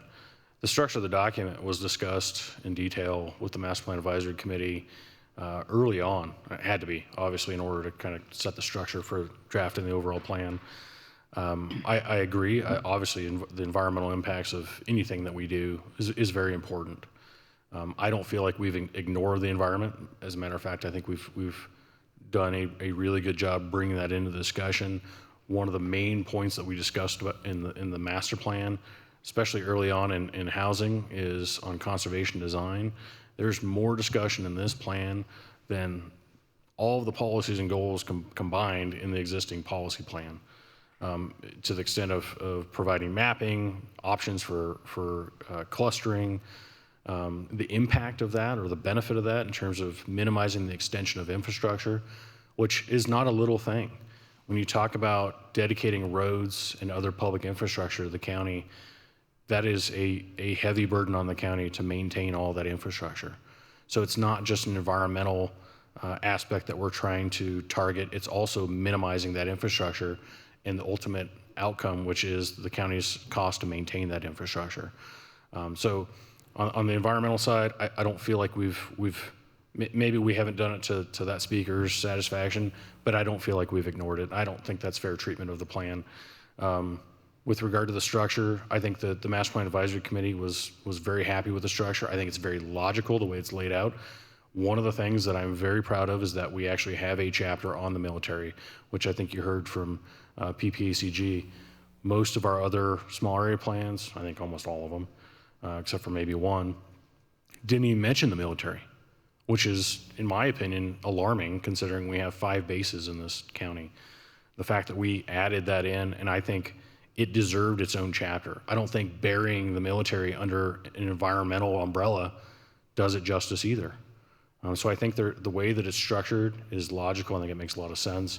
I think it helps frame the conversation, particularly with land use, because we have a whole chapter dedicated to land use that, I think one of the questions, I don't remember who had the question about, Mr. Carlson, about what you expect to see from staff on staff reports. It'll help my staff better organize those thoughts within the staff reports because we can focus primarily on the land use chapter, but also bring in those policies and goals that are in the implementation chapter, and then any other components that are in those other chapters that maybe are pertinent. If it's a affordable housing project or something like that, we can bring those in as well. But I think it helps frame the day-to-day use of the plan much better than what we have right now. Did that answer your question? Well, I was more going towards her concern about the length of time people have got to see this big document, as well as that resources study in 2020 and the natural heritage. Were they involved? Just explain that. I'll have Mark answer that one. Mr. Bailey, since you're our liaison to the Master Plan Advisory Committee, would you like to talk about the discussion we had with regard to Black Forest? Sure, I can do that. I wish Mr. Stoka was still here because I think, I'd like for him to hear directly some of the response to that, given that we are going to discuss this. But with regard to a minimum 5-acre lot size in the timbered area of Black Forest, first of all, and most importantly, the timbered area of Black Forest currently has any number of lots that are much smaller than 5 acres. I happen to own one that was purchased in 1961 or something like that. So it's a legal non-conforming lot, as Mark has pointed out to me. Legal is the operative word there. It's legal. We might have to reevaluate that. Yeah. Now, if I would love for somebody in the Black Forest to give me the other 2.2 acres so I could have a full 5-acre lot, that would be great. But that's not really the intent. And the key to this, in my mind, or what swayed me against putting language like that into this master plan is, again, the distinction between an advisory document and a regulatory document. Zoning does not have a place here. We've identified a place type, which is large lot residential, which includes things that are 2.5 acres and above. In some parts of the county, most of them are 5 acres and above, but a lot of places they're only 2.5 acres. The place is still the same, in my opinion. Whether you have 10 acres out in the deep Black Forest, that's great for you. That's wonderful. But the intent was to make a plan that was applicable across the county to a variety of places across the county, and so putting a limitation like that on the timbered area of Black Forest, first of all, does not recognize reality on the ground today because of the number of 2.5 acre and other sized lots. And further, it's no longer then applicable to the county as a whole. Zoning can change, but zoning to change takes people who currently own that property to want to do something with it. And if the residents of Black Forest want to preserve Black Forest the way it is, then the way to do that is when you pass it on to your children, you make sure that your children want to live on it and not sell it to a developer or subdivide it and get some income from it so they can live in the city or out of state, which happens in a lot of places too. So I appreciated the fact that it was a very specific request. It was very focused. His presentation was great, but it just doesn't meet the reality and the level of, the level of coverage, the level of detail of this plan. So I think that's essentially why we said we're not going to include that, and we're content with the 2.5 acre size limit, that transition that John talked about between where, large lot and small lot, or suburban and large lot change. That line is the 2.5 acre line. That makes sense. You're going to have some places that are bigger, some places that are smaller. That's a reasonable line to define broadly, define some place types. Does that kind of get close? And I would add on to that the drawing rigid boundaries or rigid allowances within a master plan is a very short-sighted thing to do, because things are going to change, right? They have changed in Black Forest. They're going to continue to change in Black Forest. There's more people living in Black Forest today than lived there before, and they're not all living on 5 acre parcels. So, the Black Forest plan a lot of times forced the Board of County Commissioners and even the Planning Commission to approve or recommend for approval things that they felt was a good development, but didn't meet the 5 acre wish of the Black Forest residents. The concept with this plan is provide flexibility, and by providing that flexibility, you're able to turn your eye towards compatibility. If you just say it's 5 acres, then compatibility doesn't matter. All that matters is that it's 5 acres, and that may actually lead to a worse development where people are putting their de facto contractors' equipment yards out there on 5 acres and more of an eyesore than having a quality development maybe has covenants associated with it that would prohibit that from happening. Mr. Trowbridge. Yeah, thank you, Mr. Chair. I'll second everything that Tom just said. That was spot on, but I'd also like to point out that in the document, under large lot development, we explicitly talk about Black Forest, and we say the county should, and this is in bold, maintain existing and expand the large lot residential place type in this area. So the guidance is right here in the document, right? It says keep it, expand it if you can, to maintain the character of that area. So I think we've done what we can. To your point, Craig, that it's a plan. It's a guidance document. It's not a land development code. And I love this county. I've been working for the county for 13 years. I love this county, and I take exception when people say we don't trust you to make the right decision. You, the Planning Commission, and the Board of County Commissioners. I don't like that, because I see the anguish that you all have in your faces when you're having to evaluate land use applications. And I don't think that's fair. Until you've sat in these chairs and had to make that decision, I don't think that's a fair assessment of the process, and I don't think it's a fair assessment of the decisions that you have to make. I think by providing flexibility, it affords you the opportunity to make the right decision, whatever that is, on a case-by-case basis. Mr. Moraes. On this topic, I think I agree with I do agree with Mr. Toka's intent, but I see Mr. Bailey's point that really getting into the weeds with one section and saying this needs to be left alone, or not left alone, this needs to be put as a minimum of 5 acres, is really doing the zoning job inside the master plan. The only thing I could see, if I kind of squint my eyes and really look, is to adjust the rural place type and modify it from where it currently ends, which is kind of just to the east of Black Forest, more into Black Forest. Because there, when you talk about the rural place type in the master plan on page 24, you do talk about that 5 acre lot size. But as and as I say that, I read the character and the definition, and it really doesn't fit with what is happening out there in Black Forest with the amount of trees. There really isn't agriculture out there.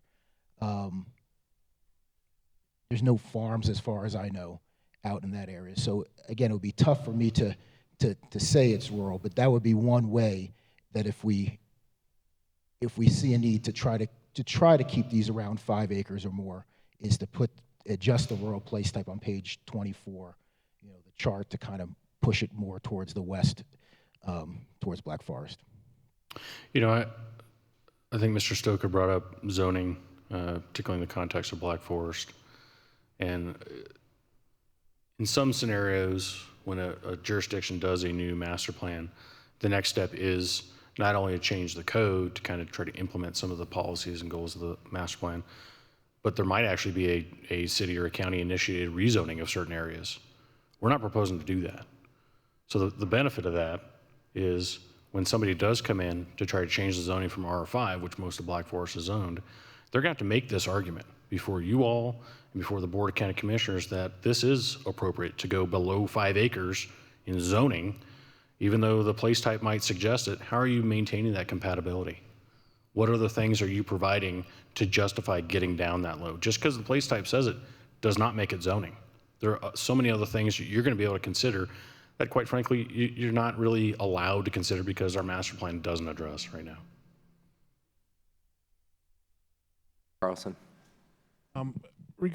Density is an issue for me, and when your department does a lot of work before things get to us, right?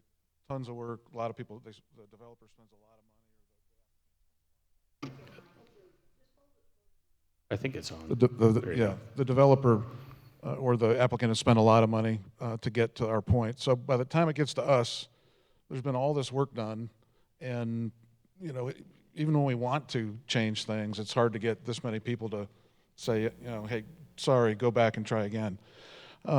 So as far as density goes, couldn't we have some kind of method to where, on your end of it, when we go from a 5-acre parcel to wanting to put 6 houses on an acre, that there's some kind of percentage? We're not drawing a line. We're saying if you want to go from this density to that density, you can't go from one house per 5 acres to 6 houses on an acre. You have to step it by, whatever the method is. But when he brings up that, I wasn't around for that ranch property. I don't know all the details of it, but to have 1,200 homes where he thought there was going to be 300, I don't know how that happens. I've seen it happen a couple times here lately where we've agreed to put 6 houses on an acre right next to 2.5-acre parcels, and I don't think that's right.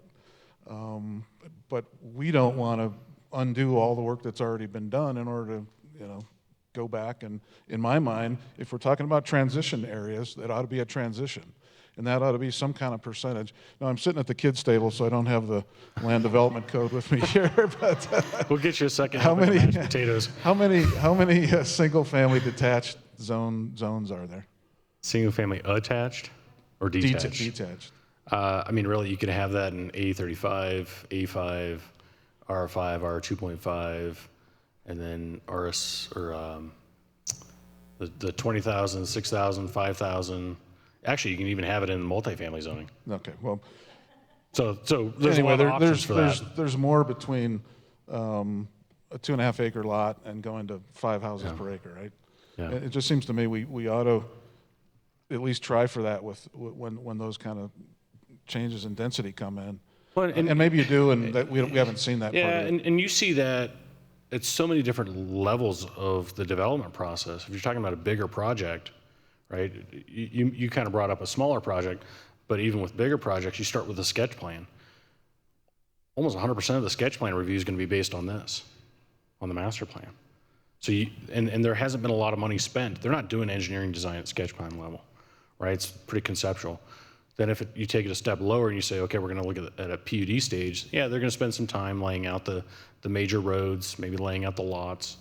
There's a little bit more cost, but it's not engineering design when it comes to like a final drainage report, construction drawings. At the zoning stage, there's not as much investment in that process. So maybe in some ways, what you saw is where you might already have existing zoning that supports a final plat coming in and neighbors don't like it, but the zoning's already there, right? There's a right to develop pursuant to that zoning. The final plat process is more or less an engineering exercise, right? And we've talked about this with regard to land use applications. The closer you get to the final plat process, the less discretion you have. Because it's not about whether or not you like this use, it's about whether or not they meet the black and white requirements of the land development code and our engineering criteria. So yeah, there are instances where maybe we don't like that, but that's what the zoning is, and they have a right to develop per that zoning. Where the master plan comes in is at that higher level where they haven't spent a lot of money, right? Maybe they've hired an attorney to do a special district, you're gonna get to use the master plan on that. Maybe they've hired a planner to do the sketch plan, you're gonna get to address the master plan on that. But they haven't incurred a lot of engineering cost in terms of designing any public infrastructure. And I'm really talking about the situations where it's right up against each other. You know, there's not existing. I agree, existing zoning. You get to do what you want to do. There's nothing to be done about that. And I think part of the frustration, Mr. Carlson, is frankly that the date or the age of these smaller area plans. I mean, I don't want to say we just threw them out, but I mean, you've all sat through these, right? I mean, with the wind farm, I mean, I was dealing with plans that there's no way they anticipated a wind farm, right? And they were talking about massing, and I'm going, it's a 300-foot tall wind turbine, right? It's not compatible with anything, right? So, and we didn't have any standards to say what is okay. If it's not the stuff that you anticipate, what else is okay? And that's some of the work we did in the implementation chapter to say, there are other things you can look at to say, yeah, this might be all right here. I don't think you really had that flexibility. I'll say have, because it hasn't been adopted yet. I don't think you have that flexibility in the current master plan. I've seen, mentally, I've seen all of your hands tied, sitting up here going, gosh, I really don't like it, but it seems like the right thing to do. Because we had outdated master planning policies, long-range planning policies. So I mean, this sort of equips you to dive a little deeper at that sketch plan level, at that PUD level, maybe straight zoning or straight rezoning from R5 to R2.5. You can get into the weeds now because we actually have a master plan that speaks to those types of actions in a lot more detail. So just on that point, then I think Ms. Fuller has a question or a comment, but you know, the way I view this, and John spoke to this morning, that the purpose of a master plan is really a guiding document. It's a framework, right? And in my view, what we should be looking for with a framework or a guiding sort of policy document is not one that spells out every possible scenario or every possible contingency, right? We want to have that latitude and that flexibility to interpret it as we, as a body, see fit. So I appreciate Mr. Carlson's comments and some of the other comments with regard to the blending of zoning and master planning, but they are truly two completely separate things, and I think we need to keep that in mind as we adopt this and look at this in more detail. When I look at the master plan, what I really focus on is what is the spirit and the intent of the document, right? What is the picture we're trying to paint long term for our county? And when I look at what's before us, I don't see a document that says we want rampant development across most of the county and we're going to kind of let it rip however it happens. What I see is very focused and targeted, intentional development along the periphery of urbanized areas. That to me is smart growth. You know, again, having grown up here in El Paso County and spent most of my life here, I don't want to see growth any more than the next person, but I also acknowledge that it's going to happen whether we want it to happen or not. And so it's a matter of being smart about it and being intentional about where and how we want that growth to occur. So again, in my view, I look at it from a very big picture perspective that this is truly an overarching guiding document. It is not getting into the weeds of density of one property next to the density of a neighboring development, but that it does spell out kind of the overall approach. You look at what happened in Boulder, right? Their master plan was, we're going to lock the gates, we're not going to develop anything else, and what happened? Everything outside of Boulder exploded and developed more or less without any intentionality around it.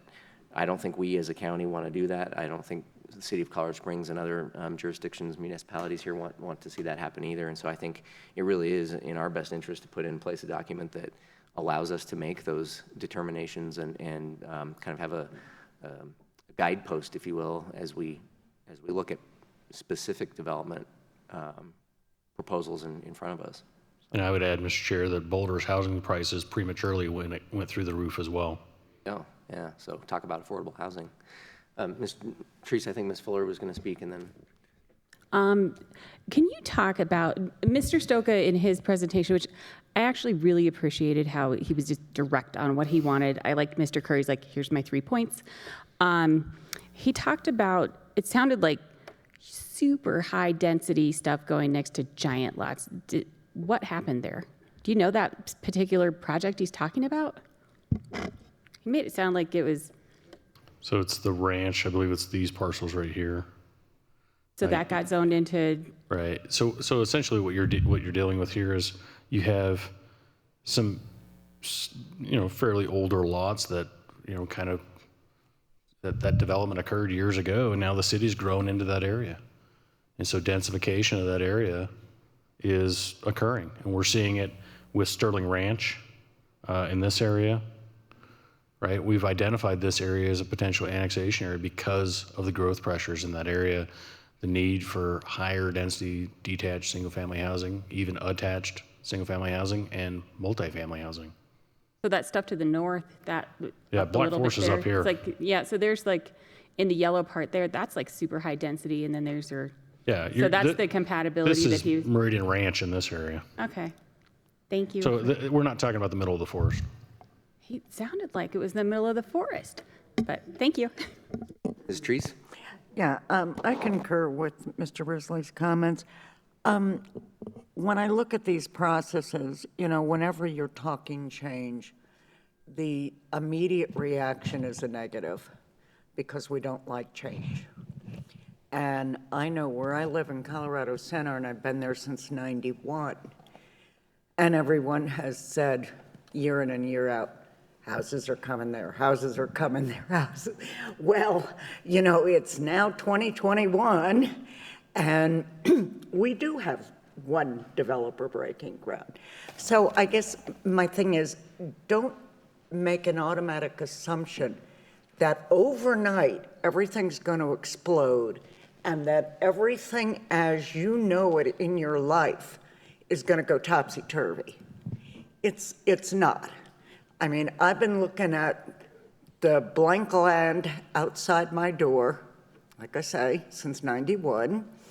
And I know that when Nora goes in there, the very first houses are going to be in my backyard. I know that. But it hasn't happened yet. And so I think we get a premature knee-jerk reaction that everything is going to go to hell in a handbasket, and realize that these play out over many, many years. And as you've talked, this is a 20, 30-year plan, not a tomorrow plan. Ms. Treese, I think when you look at this potential annexation areas map, that's exactly what it's talking to, right? This isn't all getting annexed tomorrow. There are so many other factors that go into the extension of the incorporated boundaries of the city of Colorado Springs, city of Fountain, and town of Monument, right? Their ability to serve these areas is number one on their priority list. They're not going to annex an area if they cannot provide service. And there are challenges, even with CSU, at extending services into some of these areas. We followed their lead on this, but I mean, some of this, you could be talking maybe 30 years out, if ever. And that's the challenge in planning, is you present a map like this and somebody assumes right away, city of Colorado Springs is going to be east of Schriever tomorrow. Well, I mean, that's ridiculous, right? That's not going to happen tomorrow. That may not happen in our lifetime, but if we don't lay that out and we don't set that expectation, then we will have challenges in the future. And I think the collaboration with the city, both on the IGA and on this effort, is exactly what this region needed. I sat in a session last Friday with a national economist who explained to us that essentially our nationwide, we're about 10 million houses short. And that deficit is growing as population growth continues. So there is a solution. Part of that solution is extension of CSU services in our region. It has to be. I mean, flip through the water master plan, you're gonna understand that in 2060, some of these areas of the county are not gonna have enough groundwater to continue serving even what they have now, let alone expansion of those areas. So it is an important conversation. You know, I think, Mr. Chair, I think you highlighted that the timing of this. We're at a crossroads, make no mistake, with the population growth that we've had coming out of the recession, the housing boom that we've had, which is still not keeping up.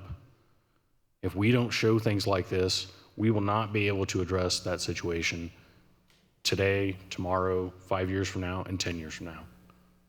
It's important that we have these conversations now and start setting expectations. That's the world I live in. When I deal with a developer, what are the expectations that the county has of the developer? And what are the expectations that the developer has of the county? And they expect us to have plans that anticipate growth. That's a reasonable approach, a responsible approach to planning. And we have not been good at that. I'll be the first to admit that the age of our plans has been part of the problem. And you've all seen that in the land use applications that you've reviewed. Carlson? All right, one more thing on density, and I'll shut up. Throughout this master plan, almost every page talks about increasing density. You know, in TM 4-2, prioritize denser development adjacent to city limits. All of our infill properties, it promotes higher density in those areas. Denser housing should occur in suburban residential and urban residential. But one thing that's concerning to me, and it's in goal HC2, and I just wondered what this is. It talks about density bonuses in large acreage development. And that, I mean, so if we give someone if a developer gives some park area, then he gets to build, you know, again, 6 houses per acre next to the 5-acre lot. Yeah. I'm concerned about that kind of a definition. Density bonus, what is that? Yeah, obviously that would be a regulatory change in the code to put something like that in place. So we would have an opportunity to weigh what is important. You know, is it providing county parks, regional parks, which are very large in scale. County parks does not take on neighborhood scale parks or pocket parks. They don't do it.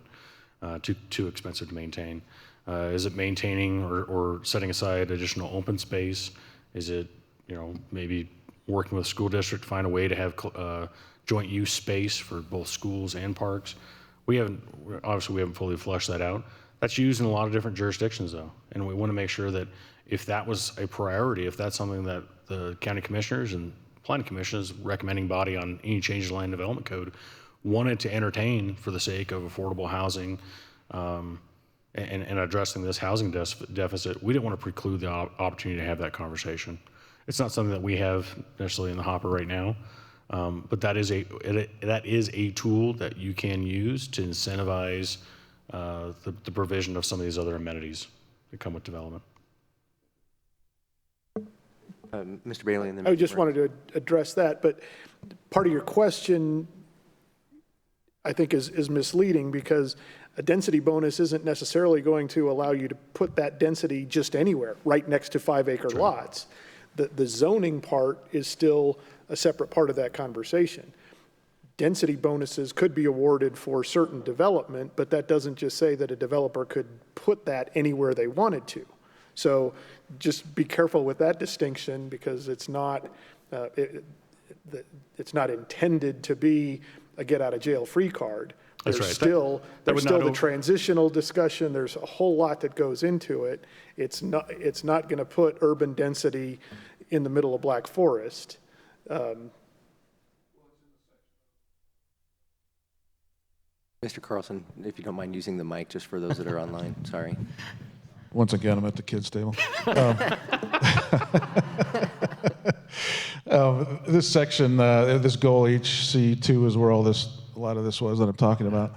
was in the area of large lot, development. And, if you do this, give some parkland or whatever, then we'll give you a density bonus. And I'm assuming that's got to be right in the area that you're talking about developing.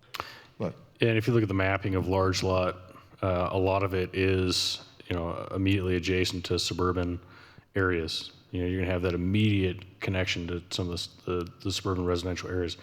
There's a potential that you have increased density in the large lot area because it makes sense. It's an extension of those suburban residential areas. But I want to agree with Mr. Bailey. By having a density bonus, that does not override the process of rezoning and ensuring compatibility. Mr. Moraes? And I'll just follow up with 2 points on that. One, when I read through the master plan, and I didn't catch it when we looked at place types months ago, but I look at suburban residential, where we talk really, it's anywhere from 5 units per acre to 2.499, units per acre. Do we expect to see more along the lines of that 5 units per acre in suburban residential, or are we expecting to see 2-acre lots anymore? I mean, the staff could probably correct me. I don't remember the last time we were getting RR 0.5 as rezones. Yeah, it's usually more dense than that. And a lot, there's so many factors that go into that. The IGA with the city, if we do have something that comes in, they want to propose something less than 2.5 acres. The question is going to be, can the city serve this? Yeah, and it just seems to me that when developers come in and they're going to develop, they're going to look for the highest density that's allowed. And when I look at suburban residential, to me, maybe it's perspective, but I see a wide difference between 0.2 acre lots and 2.4 acre lots, and that kind of concerns me that there is no step in between. It just seems that way. And then I'll continue. Well, let's answer that. I'll go to my second point on this. John is here for the whole day, and he wants to earn his money. So. Exactly. Yeah. Actually, I'm not. I have to jet. I've got to fly back. I've got something I've got to get back for tomorrow morning at like 5:30 in the morning. So I've got to fly out of here pretty soon. I've got to drive back to Denver. So okay. I've actually got to take off. I will be back on the 26th. So I'll be back here again. Fantastic discussion. Kudos to everybody for all the work that they've done. Sorry I have to bounce out of here, but I'll be back and see you guys in a few weeks here at the podium. So thanks so much. Sounds good. So, Ms. Moraes, that's where that compatibility discussion comes in. We created that bracket of density because that's when the requirement for central services kicks in, right? So if you get to that point, the investment in that development starts going much higher, right? We're not talking about well and septic. We're talking about paved roads. We're talking about either central water or sewer or both. And that's where you all are going to have that discussion about compatibility, because when you look at where the suburban residential is, in large part is likely to be able to be served by either a district or a municipality. But I guess that really leads to my concern is really, I guess my expectation should be that we're not going to see 1 acre lots anymore, because the developer is going to come in and say, I got to put in central sewer, I got to put in central water. And the best way to do this to serve is to put it all RS 5,000, not even RS 6,000, not even RS 20,000. That's exactly right. You don't see that now.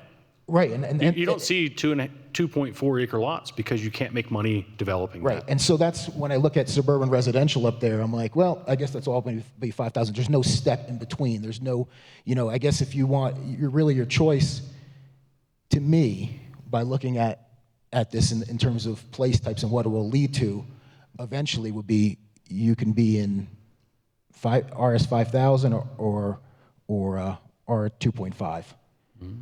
And there's really not going to be an in between. Yeah, I mean, that's only if you consider the straight zoning. But if you consider PUD, you can look at the overall density, and the developer can make money on that, because now the actual ownership of an individual lot is smaller, but the overall density of the development might be a lot less, right? Right. And you see that all the time. because there's certain areas that are either floodplain or it's open space that probably should be preserved. You may have shallow groundwater that they're not willing to mitigate that. That's where a PUD comes in. And that, frankly, that's where most of your conversations are going to happen, is in the context of a PUD, because now you're going to be looking at the overall density, very rarely on a straight zone. Yeah, with that being said, I think even what we're going to see tomorrow at our regular meeting are examples of developers actually not going for the min on everything. And I looking over the staff packages for tomorrow's stuff, I like what I see in terms of that. We do what we can. Yeah, exactly. I know you guys are working,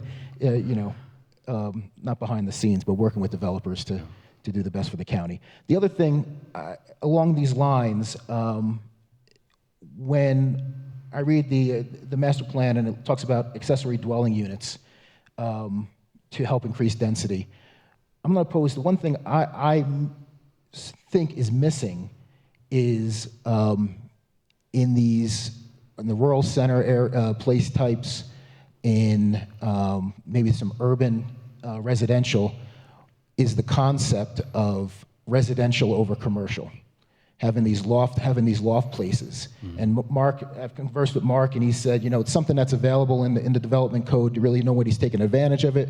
Again, this is going beyond to maybe to development code stuff, but maybe there is a incentive to have people do residential over commercial, and that way you can increase that density in that rural center area and increase that density in that urban residential area to help out, go vertical instead of horizontal. Yeah, and I appreciate that comment. The code does allow for that right now under the PUD. And we've had some discussions at times. We had one early on out in the Four-Area Ranch area northeast of Falcon, where they were kind of flirting with that idea. We said, yeah, you can propose that within your PUD. It's not prohibited. And maybe it's something we give, talking about strategies, that's where we give a bonus to. Mm-hmm. That's where we have a strategy that's written into the master plan that says, we don't know what the bonus is, but you'll get some sort of bonus, some goodie out of it if you can incorporate this into your design of commercial. I think we had that discussion. That's sort of how we ended up with the supporting uses within each place type. Is we said, there is the potential that you could have higher density residential within some of these employment areas, within some of these commercial areas, and we don't want to preclude the opportunity to do something exactly like what you're talking about. Ms. Jack? I think that was Mr. Bailey's comment, so I'm going to give him all the credit. Isn't Mr. Dawson, in the conversation about density, also opportunity and more opportunity for affordable and different kinds of housing? And we're not talking about that here. And we have a huge issue to your comments about Mr. Elliott's presentation on Friday. We need all kinds of types of housing, and those types of housing happen in density, right? We do, and I think that's where, I'm just going to say it, I think that's where we got it right on this, is by affording that flexibility, we can respond to the market a lot better than we could before. Where if there is an interest to do something like that, let's say a bigger project, I don't want to compare it to like a Stapleton or whatever, but if you get a development that's like that, that's wanting to kind of explore, this live, work, play type scenario, I think what we're doing with the master plan would allow for that to happen in a lot of different scenarios. And that was never there before. It was this kind of Euclidean approach to zoning and really to master planning of residential's there and commercial's there. And I don't think we have to accept that anymore. I think it can be done really well. And I think what we've proposed in terms of the flexibility of this plan, we can make that happen if that market interest is there. And then you factor in the city of Colorado Springs and the IGA, and that changes that conversation substantially, right? You start talking about shrinking the right-of-way or the cross-section for roads to meet city standards, which allows for something like that to be much more affordable. You can introduce different uses into that scenario that are a little bit tougher with the county's wider cross sections that we require from the maintenance standpoint. We had all those discussions with the Master Plan Advisory Committee. But I think with what we're doing here, you combine that with what we've done with the IGA, the potential to address something exactly like what you're talking about is now there, and it wasn't there before, at least not in the same way. And just another comment, my experience is residential, commercial isn't built until they have the rooftops, right? Sure. One has to be there before the other follows there, right? So I think we still had an outstanding comment. Question from Ms. Nunez with regard to a comment that Ms. Von Alfeld made. I deferred that to Mark, so if I can have Mark come up, maybe we can, if you wouldn't mind restating that question since we've kind of gone off path a little bit.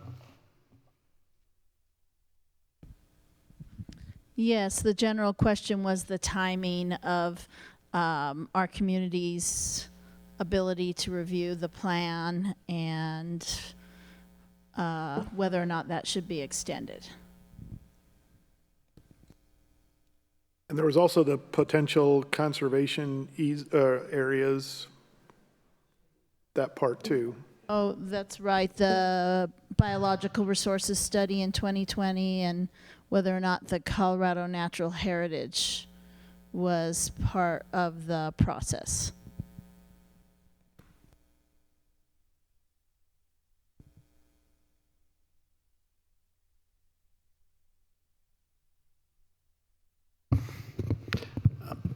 Mark Gebhardt, Planning Community Development Department. Regarding the timing and the extension, it's not been an ideal world at how we have gotten the information out there and the locations for that information and the impacts that those that don't have full internet capacity can achieve that. There's been 3 versions of the plan that have been out there over time for review. I would note that we placed, and I don't have the exact dates mentally, but we placed the chapters 1 through 13 out there first because we hadn't finished chapter 14, and that was a follow-up chapter. So I think it was in, what was that, in March?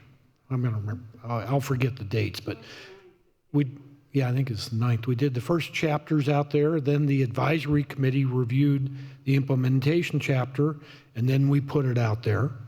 And then after the advisory committee met and approved things, then we revised it and put another chapter out there, or another version of it out there, the April 23rd version potentially out there. So I think there's...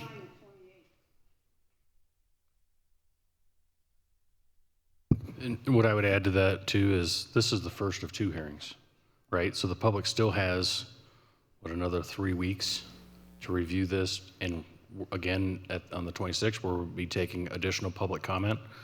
In my opinion, to review 1 chapter, that's probably more than enough time for anybody. And certainly if whoever's listening to my voice right now, if you can't download the plan, I'd be happy to make it available to you to review at our office.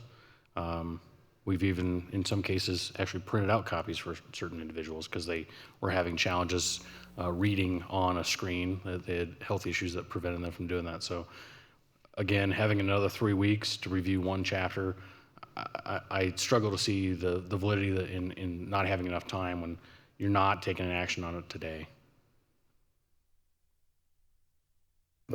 He says it more forcefully than I do.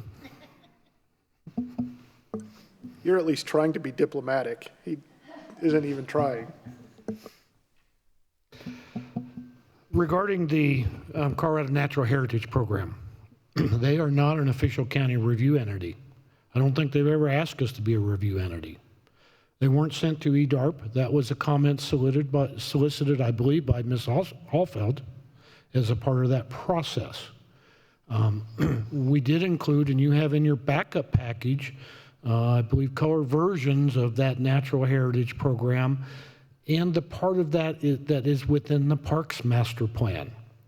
So if it's in the Parks Plan, do we need it in this plan? And then Parks had indicated to me that those specific areas were wish lists.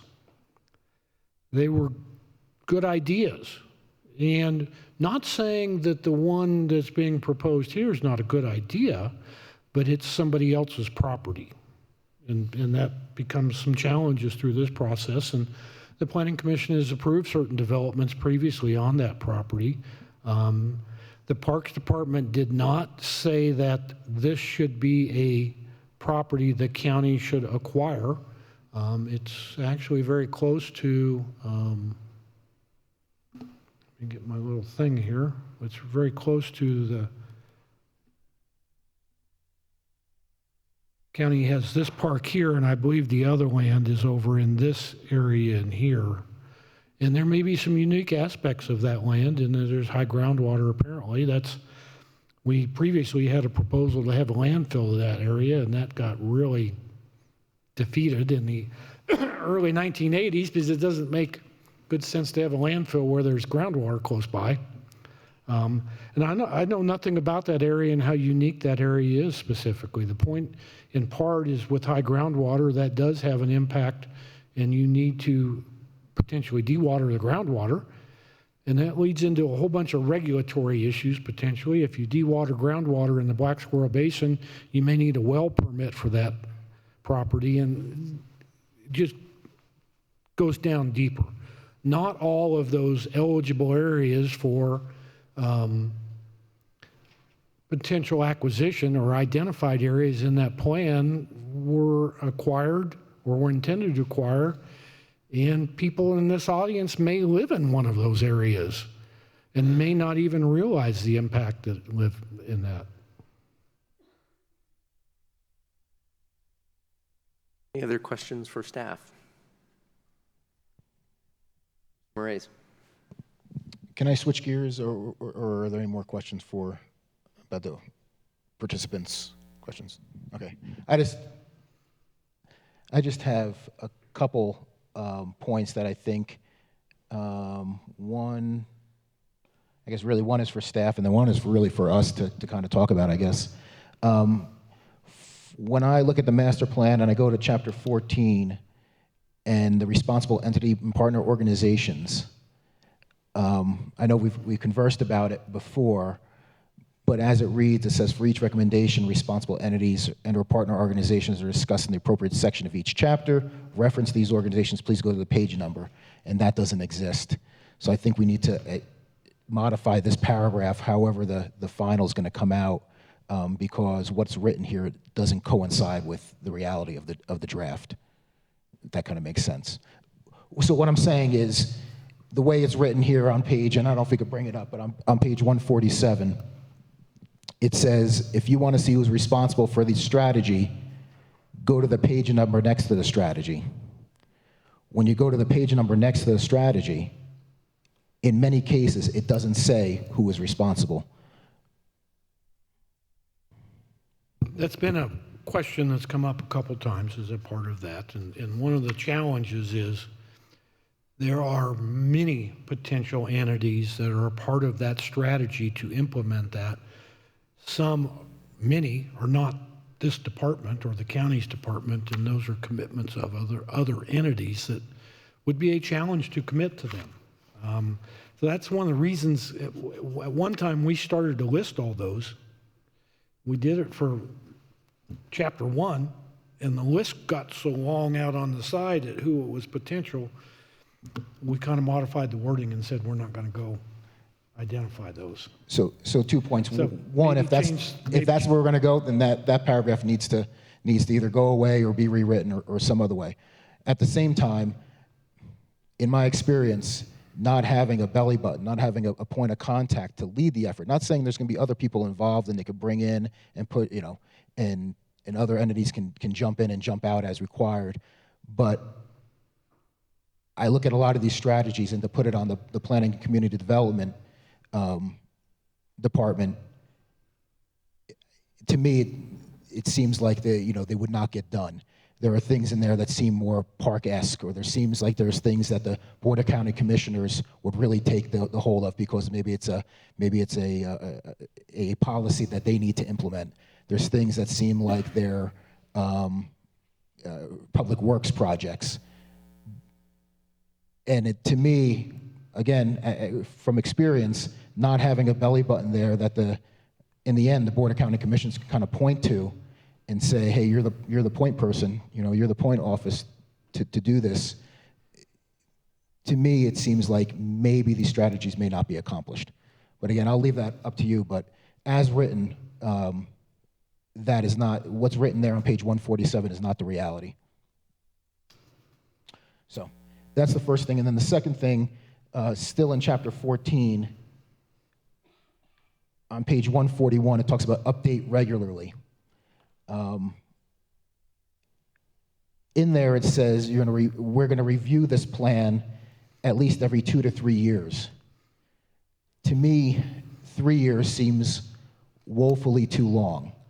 And I say that because a lot of these strategy brackets, the short-term, medium, midterm, and long-term brackets are set up as 3-year brackets.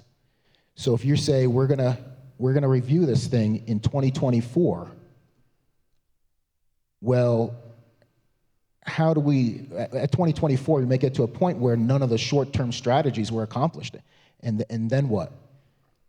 I think as a planning commission, having somewhat of the approval on this, that we should at least get an update to see if this master plan that we're approving is getting accomplished, if the strategies are being knocked out. In my personal opinion, I'd like to see at least an annual every June, let's say, hey, here's what we've done in the last year, here's the strategies we've worked on, these things are now implemented, and so be it, let's go on to the next year. At the same time, I think there's some of those long-term strategies, those 5-year and beyond strategies that need to get pulled into the midterm. There's some of those midterm strategies that get pulled into the short term, and that might be a discussion point at our updates. But that's just my personal preference.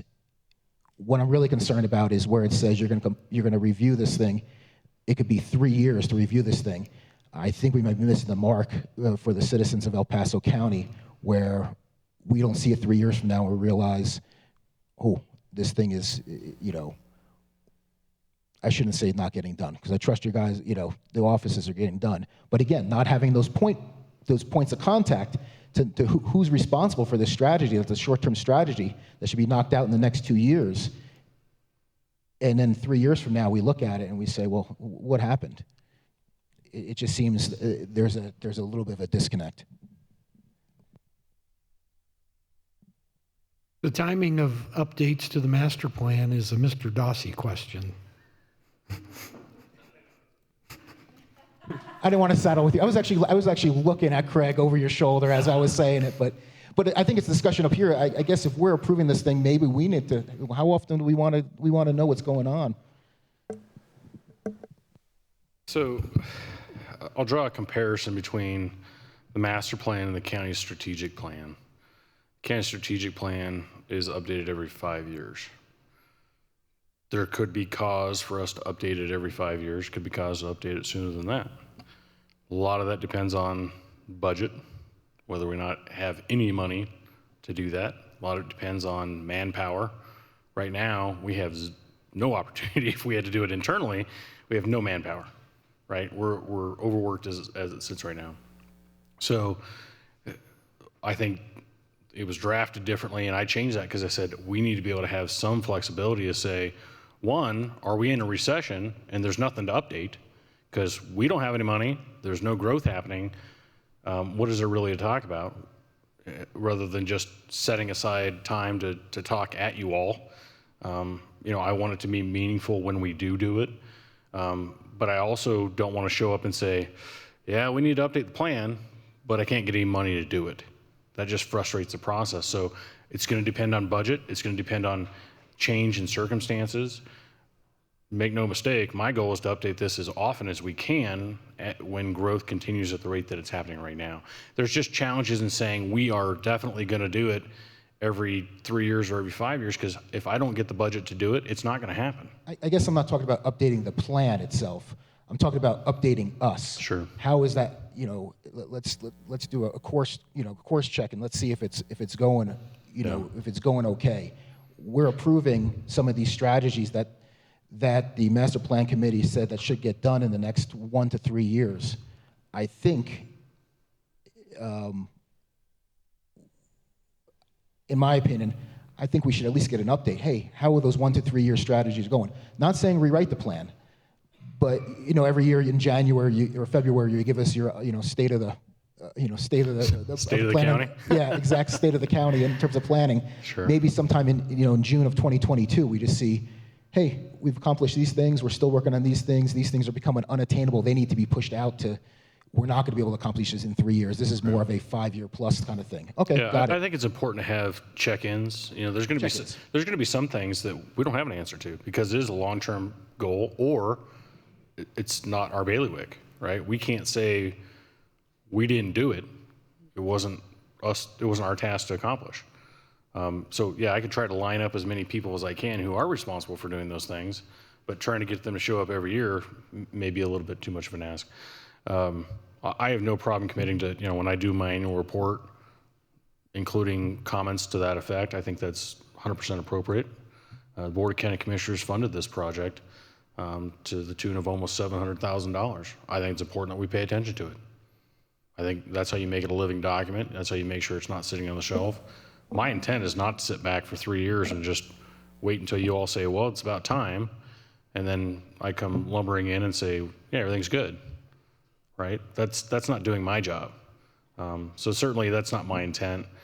Committing to every year may not make sense either, because if we go through another recession like we did, there may not be a whole lot to talk about. Yeah, and I think we need to be careful as a planning commission to not get into micromanagement of the county staff. That's not what we're here for. And I think that certainly since I've been on this commission, we've been served well by the staff, keeping us up to date with everything that's pertinent, bringing things forward. So I would not like to see any artificial timetables set for staff to perform, as Mr. Dossi says, if there's a recession or whatever. So I think we just need to be very careful and not go into the micromanagement school. And I like to be very receptive to comments or suggestions that you all have. There's going to be even more opportunity for that and a couple other things that we have coming up. If you feel like enough change has occurred or enough programs have either kind of gone away, that's kind of the challenge. Also, listing who's responsible. Entities come and go all the time. So what if you assign it to an entity that doesn't exist in 5 years? If it's a community entity, maybe a homeless shelter that closes doors, who's responsible now? I don't think it's that's just, I don't think that level of specificity. I think going to Joan's comment, that level of specificity, it when it comes time to have those discussions, and you can reach out to those entities that maybe now, because sometimes you'll get a combination of multiple entities that are now under one roof and they're performing multiple different functions. It might be a bigger group that's responsible for a whole bunch of those goals and policies. So it's good to have some specificity, but it is a master plan. You want to keep it at the higher level and trust that county staff's going to bring those resources in and say, these are the things that we think, and maybe it's prioritizing the timelines, right? There may be some things that we decide, based upon the stressors that we're dealing with in our department and other departments, maybe this goal, this policy that said 1 to 3 years, maybe it's 6 to 10 years because it's not a priority anymore, because we have to allocate our funding, on certain targeted things. We can't fund everything. So I want to be able to have that flexibility to adapt, but also have that rationale that says we couldn't tackle this during this timeline. We need to reprioritize it, and maybe now it's further down the list, or maybe some things move up the list. Mass transit could be one of those as we continue to grow. I guess my point was not to micromanage at all. It was more of, hey, the citizens spent $700,000 on this thing, and hopefully they don't. I don't want it to sound wrong, but hopefully they don't hear crickets for 3 years. Well, I can guarantee that won't happen, because every land use application you see, we're going to be talking about the master plan. So it's going to get aired all the time, And those goals and policies are going to get brought into the staff report as appropriate. And even if we're in a recession, it could be as quick as, hey, we're in a recession, we can't accomplish anything, I don't have the staff, yada, yada. It's just. I will only use that where it's appropriate.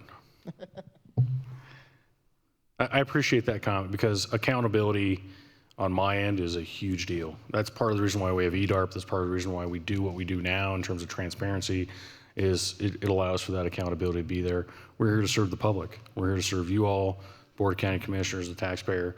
We don't want to ever lose sight of that. Like I started this hearing with, this is the public's plan. It's not your plan, it's not my plan, it's not the board's plan, it's the public's plan. So I think this has been a good discussion, but I might attempt to reframe it just a little bit. I think Mr. Moraes was starting to make some suggestions about some changes that he would like to see to the document as it stands now. Are there any other commissioners that have substantive changes that you all would like to see implemented? And the reason I ask that question is that if we can capture some of those things today, then we can review them on the 26th as we move toward adoption. So I guess with that, maybe I'll start with Mr. Moraes just because he had those 2 points. Are you recommending, are you saying you would like to see those 2 items modified? I understand the points of contact one, that it's tough. What I would like to see modified would be that if we're not going to go down the belly button route, then modify that paragraph that talks about the responsible entity and or delete it or do something with it. Yeah, I'd like to reword that too. To whatever's there. As for the updates, I think it's more of a discussion for us. When would we want to see an update, you know, a progress check or whatever you want to call it. Again, not micromanaging, but just kind of get a, hey, what's the feel, how's it going kind of thing.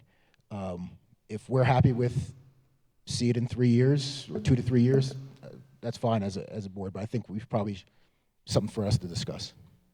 Okay. Ms. Nunez, did you have a? Sure, I did send on to Mr. Gephardt, and I'll just raise it, and I realize I think the committee talked about it. But other quickly growing cities have had the problem of commercial and residential development going and not enough childcare. This is obviously dear to my heart because that's my field, but some other cities have recommended that when commercial developers come, you ask them to allot a space for childcare so people aren't driving all over the place or not able to find it. We've seen this, it's a major problem in Colorado now. The pandemic didn't help, but it was already a growing problem. Yeah. Some other cities have even gone as far as residential developers needing to set aside an area where a childcare can come in. We really don't want people driving all over the city to drop off their kid, then going back to work and vice versa. So that was my suggestion. I'm not sure what the committee did with it, but that was kind of something that jumped out at me when I was reviewing it. We had that discussion. It's sort of a alternative inclusionary zoning tactic, as you describe it. And I look at that as a regulatory issue because, you know, a child care center, and there is a term of art, is a commercial business. And I think we've set it up to certainly allow for that. Now, if there's a push by the Board of County Commissioners to make that mandatory through inclusionary zoning, that would be a regulatory change. So we did have that discussion. But nothing we're doing, I don't think necessarily would preclude that from happening. Any other commissioners have comments about things that they would like to see modified or changed in the master plan as it currently stands?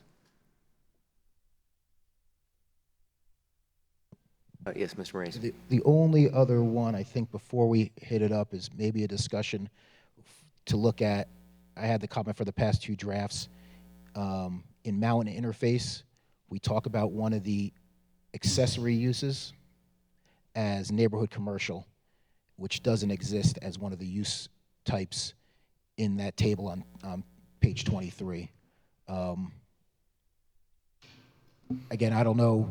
My suggestion was either to change it to one of the uses that is on table on page 23, it's commercial service or commercial retail, or include neighborhood commercial as a use type in that table on page 23. But that is the only thing that really jumped out, not the only thing, one of the things that jumped out at me in terms of, hey, we're talking about something that doesn't really exist. And hopefully I have the page right, page 23.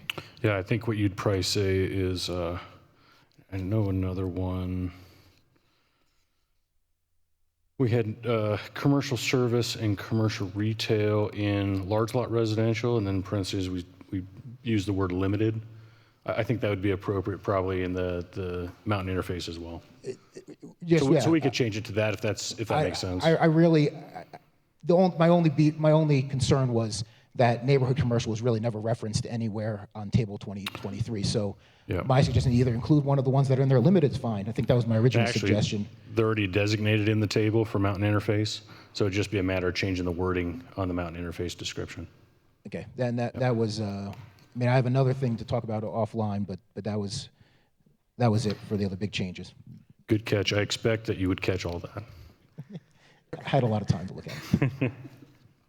Man after my own heart. Thank you for that. What else? I don't believe it. He's got a few more weeks. Everybody count to 5 Mississippi, and we'll see if he's really done. Yeah, exactly. All right. Well, unless there are any other comments by commissioners or staff, Mr. Bailey? Did we want to talk at all about the timing of reviews and possibly to suggest some wording? I guess I understand your concerns 100%. But I think the reality of, just like everything else in this plan, it's not going to survive first contact. It's going to change. I think that stating the intent of a review every 2 to 3 years sets the expectation that the plan will be reviewed. We know it's going to be implemented. We know that some things are going to happen, especially in the very short term, particularly in the land use thing. But for example, I'll express my bias. Do I as a planning commissioner really care if the county health people come in and tell me how much progress they've made to health equity in the county? Frankly, I don't. But that's one of the things in the plan that we could potentially expect. There are areas that are important earlier, to be reviewed sooner rather than later.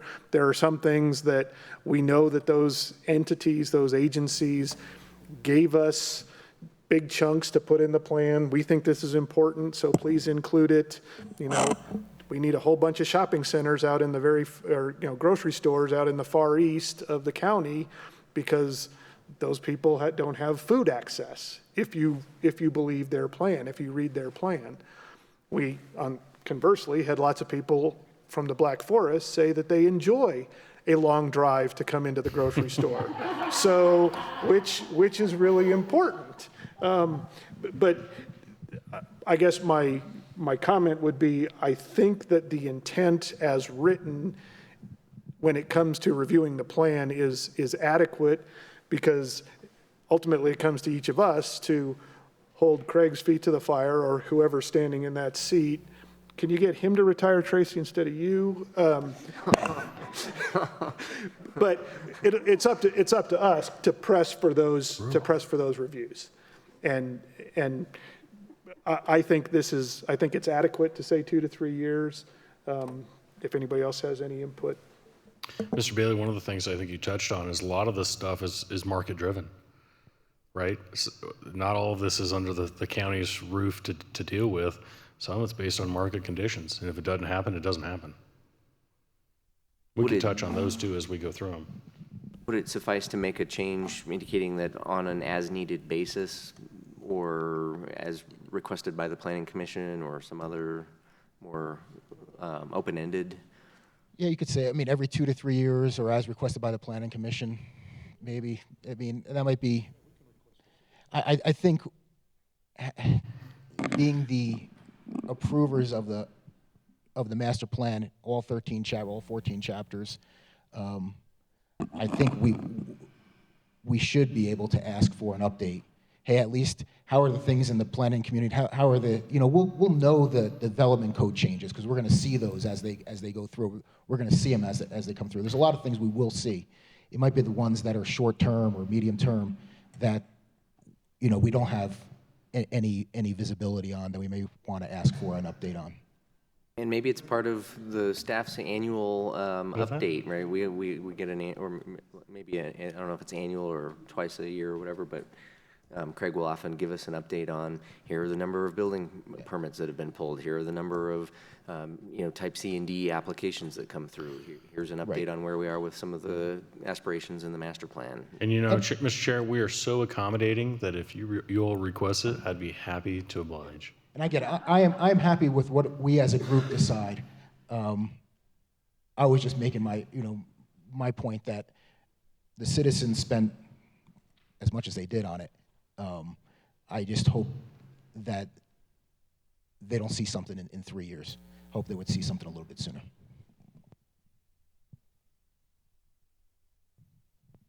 Is anybody tired of sitting yet? No? All right. Mr. Chair, any other thoughts, comments for staff to get ready for the 26th? I'm not hearing any. I don't know that there are any other additional comments in advance of the 26th. Anybody else have any thoughts? Okay, so what we'll do, just to recap, so the 26th will be a continuation of this hearing. It's not a separate hearing, it's a continuation.